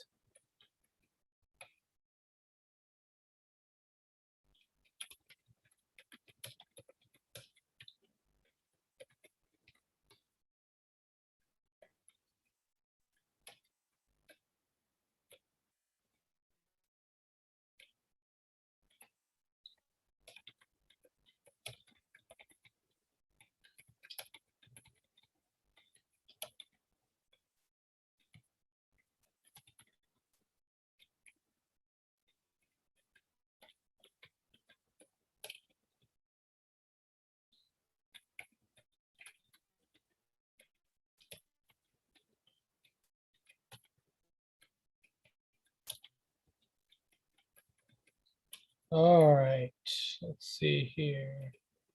For some reason, it's not showing me the time. Can someone tell me the time? 9:48 All right, thank you. Central.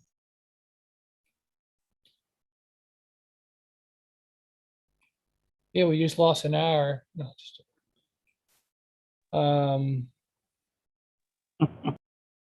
we need a letter to find like that where we just pick up letters. Let's see. Yeah, you could do that, or like on Facebook or some different things people say.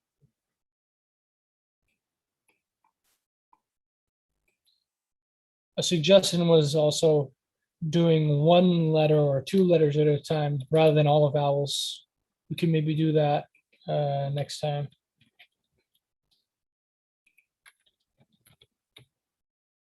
All right, it's the final one. And then we will have, I believe it's Melissa who's going to read for us. No way. I Who's gonna read can't, them? I can't even figure this out. I don't get it. It doesn't make sense to me. Well, then I'll read it then. Well, the thing that I don't understand is like you're saying that it's just changing letters. So what I'm trying to tell you is that the alphabet in English is the Hebrew alphabet. It's just been changed over time, like not exact pronunciation, but the exact letters are the letters of Hebrew. Well, there's only 22 Hebrew letters, I thought. Right. So there's a few extra letters that English added, Okay. but 22 of the English letters So are you're saying that from Hebrew. English, you're saying that English is code for Hebrew? I'm saying it's originally. It is. It's a from- code. Why would they take it from Hebrew? That's very bizarre. Because the Greeks took it from Hebrew. And so the Greeks, it was like to ease trade, essentially, like trading partners. But words aren't spelled the same, though, are they? Hebrew words are spelled the same as English words? No, but so, okay, so for example, English uses the Latin alphabet. The reason English uses the Latin alphabet is because Latin speakers conquered English-speaking people, and then they basically forced them to convert from paganism, stop worshiping pagan gods, and part of that was they had to start using Latin for some of their language. And so English people started using Latin letters to write English words. Mm-hmm. Because English used to be written in something called runes, and runes were associated with paganism. So to eradicate paganism from English-speaking people, they replaced it with the Latin alphabet. So there's similar stuff with the Greeks using the Hebrew alphabet is because they wanted to do trade with the Phoenicians, and the Phoenicians spoke Hebrew. And also the Greeks didn't have an alphabet, and not having an alphabet makes it complicated.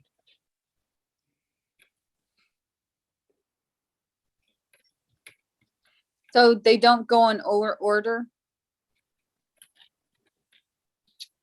They, Z. they mostly go in order, actually. So it's a Tav Z. No, Tav is T. Did you watch the first video? I can't, my memory's not that good. That's all right. So, wow. I don't know. Basically, it's not all the same exact order, but it's mostly the same order. So A, B, G, D, E, U, which is equivalent to F. So A, B, C, D, E, F. Then G is out of order, but then H is correct. And then there's an extra letter in Hebrew, followed by I. English adds J, and then both Hebrew and English have K, L, M, N. Hebrew adds an extra letter, Samek. And then both Hebrew and English have O, P. Hebrew adds J, and then both Hebrew and English have Q, R, S, T. Then English adds U, V, W, X, Y, Z. Oh yeah, and Hebrew has Zion in the beginning, near the beginning of the alphabet as well. But it's very close to the same order.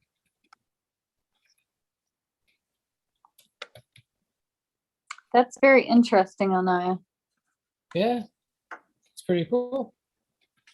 A lot of So people we're just don't know learning that. a code. Exactly. We're just learning a code.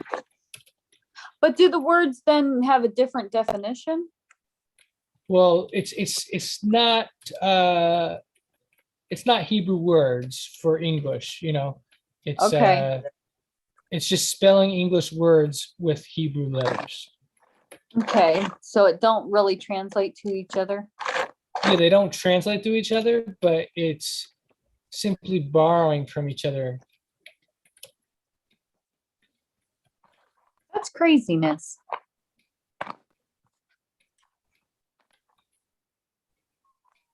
Yeah. Do you think I'd just be better off just memorizing Hebrew words, what they mean?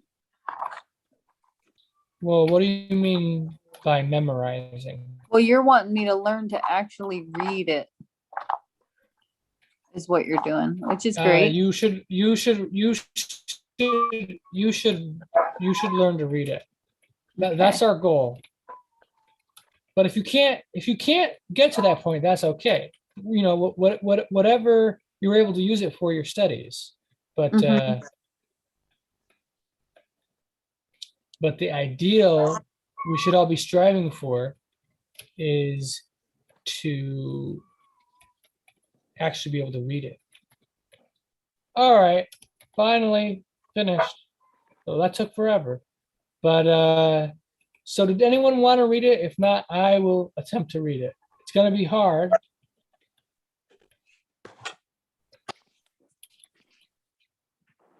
Any takers? I'll go. All right, let me just pull you up to the beginning. Let's Can see we here. Can we was see it? what's reading here? You don't see it on the Oh, it's the how do I screen. get to it? Let's see. Where do I see it? I'm looking for it. On the screen. I'm sharing my screen Okay. in Zoom. In Zoom. In Zoom. In Zoom. Yeah, like instead of like seeing me on the camera, I'm showing my document. All right. I just see a So blank guy. you don't see me sharing my screen? Mm-mm. No, I just see your little name there in the corner and a guy. Maybe I'm doing it wrong. I don't know. But you other guys can see it though, right? It says tap his guy. You have to tap his guy, as in me. But if you can't figure it out, Melissa, then double check the video, like watch the video again, and when it's on you, it's on YouTube. I see And it now. There oh, it you see is. it now? Okay, I'm listening. All right. So, Steve, how big do you want this? Do you want it zoomed out more, or is this good? Or That's good. all right, I'll give it a whirl. The vision of Obadiah. This says the Lord God concerning Edom. by the way, I'm not sure if I mentioned it to you, but Wa is both W and U. So if you see that and you're not sure, it could be a W or a U. Right. That second line, I have no clue what that ones are. There's too many. All right. So the first is we. Okay. We have heard a report from the Lord, and a messenger A messenger. has been sent among Yep. the nations. If I don't correct you, then you're right. But so that's arise. Okay. Arise and let it. Let us. Oh, my dogs don't like me saying that. Let us rise. That one. That's up. Up amongst Against. her. Against. Okay. Against. That's right. It's A. Yeah, that's a G, Her. not an M. No, I'm just joking. Okay. I'm just messing with you. Against her for battle. Behold, I'll make this one. I don't know. That's you. Okay, I'll make you small among the nations. You shall be greatly Yep.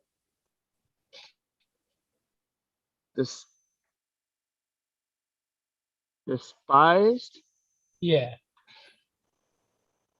And the pride of your heart has, I'm guessing, deceived Yep. you. Mhm. Now that one, This one's with a This one's with a W. of. So this is How is that one? who. This is a who. Oh, who? Okay, I got you. W.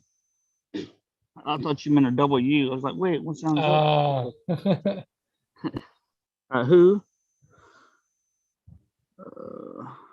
What is that? That's with the DY? W again. DW. Dwell. Oh, you know what's funny? In the. Ancient Jews, like scribes, like in the Dead Sea Scrolls and stuff, and other Hebrew manuscripts, they often confuse Yod and Wa.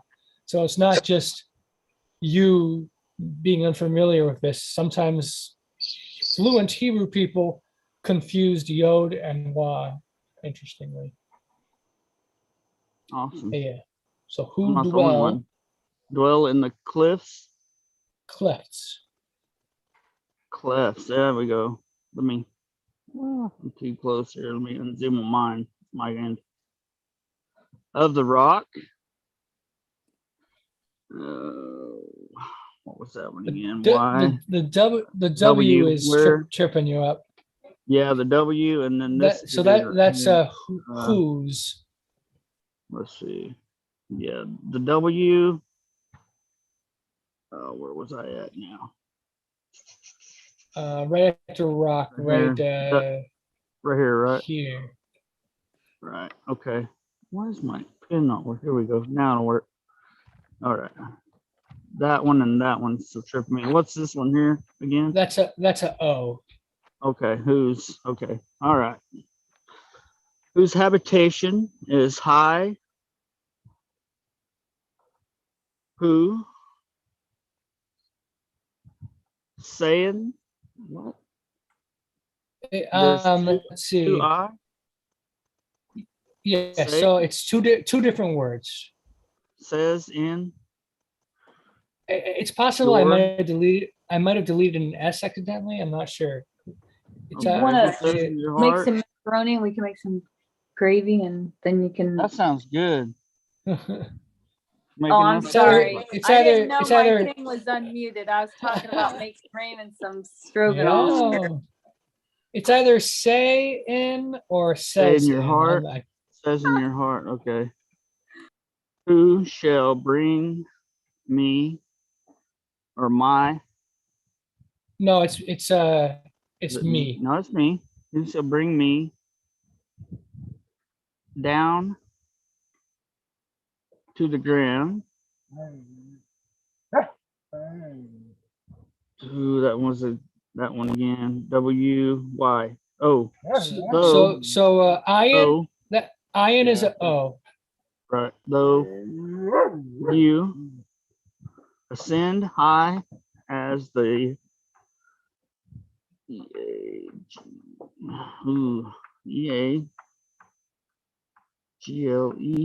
What in the world is EAGLE? The animal. EAGL. Oops, sorry. Eagle. Okay. Yeah. Duh. You know what's funny? The eagle.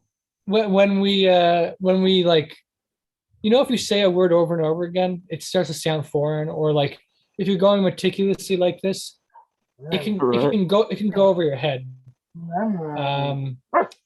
But if you want, you can undo the red marks to make it just to make sure. Yeah. So let me. There we go. So we're at the top now. Top D. Ground. No, we're right past here. Yeah, the eagle. And though you sat. Yeah, you sat. You sat. Past tense. You sat or you sit. It's like a it's what do you call it? Set yourself. You set your nest among the stars. Okay, I got you. It's like you set it on the table. Okay, I got you. From there, nest among the stars. From there, I'll bring you down. Yes. Okay. Says the Lord. And we got if thieves had come to thieves have come to you, if robbers by night. Ooh, here we go again with that one. Oh, how you will be cut off. World. No, would. Would they not? Would they not? Would they not have stolen till they had enough of Yeah. That's if. if okay, yeah, that's right. If they had enough, if grape. Now this one's a long one. What's that? Gathered Gatherers. gatherers had come to you. Wait a minute, my screen's off here. Had come to you. Would they not have Oh no, that there's one? an O. Where are we at? I'm that helped. Have not have. Now this one's lifted. No, what was the left? Have left. Now what is this? G-L-E-A. Gleanings. Okay, Yep. gleanings. Oh, how easy shall be.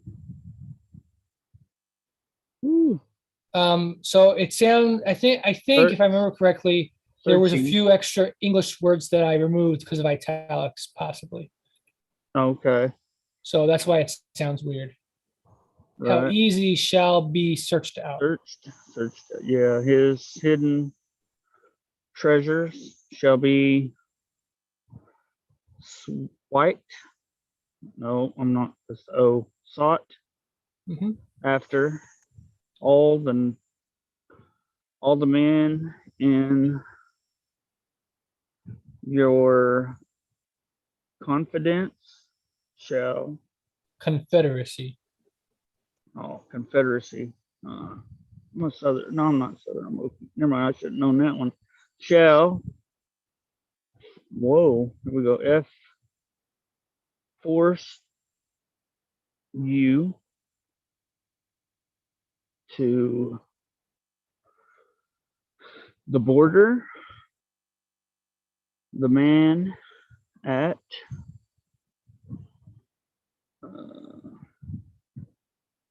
the man at Pierce. The man not at Pierce. Peace. Peace. Okay. I'm gonna have to get my glasses next time. Man at peace with. Where are we again? Yeah. Okay. With Third you line. shall deceive you, prevail against you, your bread shall. And again, I removed some italics there at the beginning, like right here. There were italics. So your Okay. bread. Bread shall something here. Ellie lie. Lay. Lay a trap. Okay. Lay a trap for you. Now, I'm guessing that's now. No. No. Yeah, no. And then no. Is that a continuous word or we got another word here? O and No no one. one. Okay. Yeah, no one. Like you said, it looks foreign. No one aware of Yeah, it. no one is aware of it. You'll not. No. It's actually will I. Will I?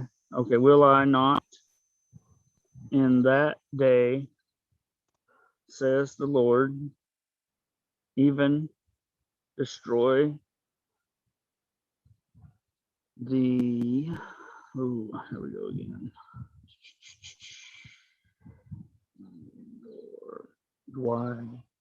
Y-I-S-E. What's that first letter right there? That's W. Okay. The wish. It's the wise.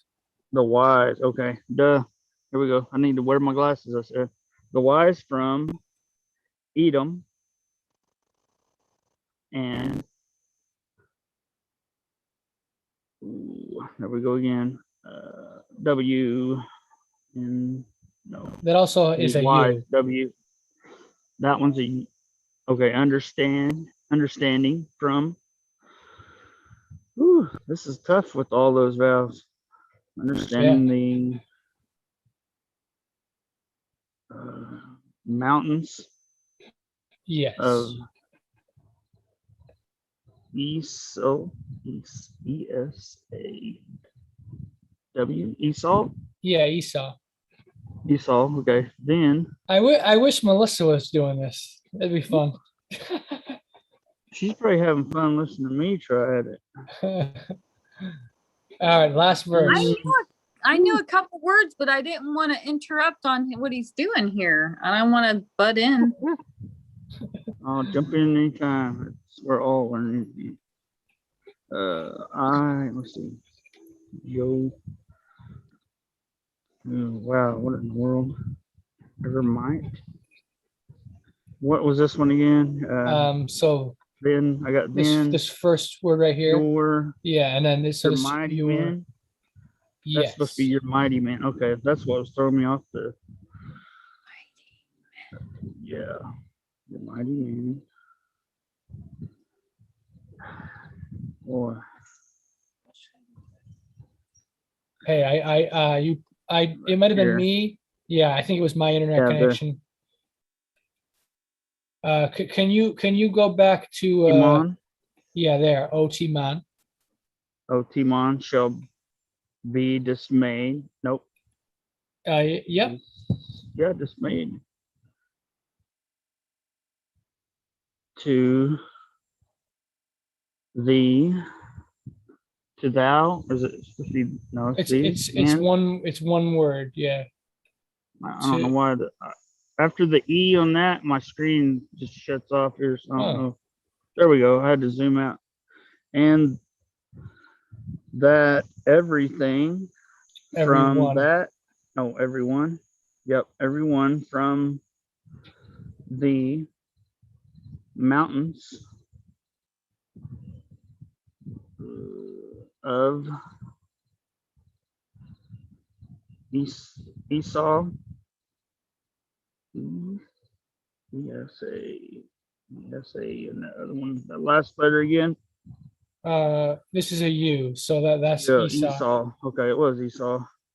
May be cut off, be slaughtered. By slaughter. By slaughter. So Wow. so for yours, it looks like the main ones that you struggle with are Ayin for O and Wa for W, Right. and then Yod for Y. Those are the harder ones for you, I think. Yes. But yeah, And so if I that's have my glasses right up too. Yeah. well, you did pretty good.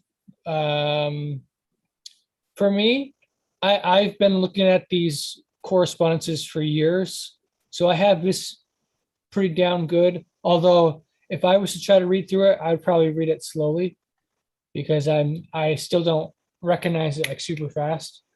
But the thing that gets me is the pronunciation. Like if I'm trying to pronounce it, I'd probably be like super slow and be like correct Hebrew pronunciation for letters. I'd be like you know.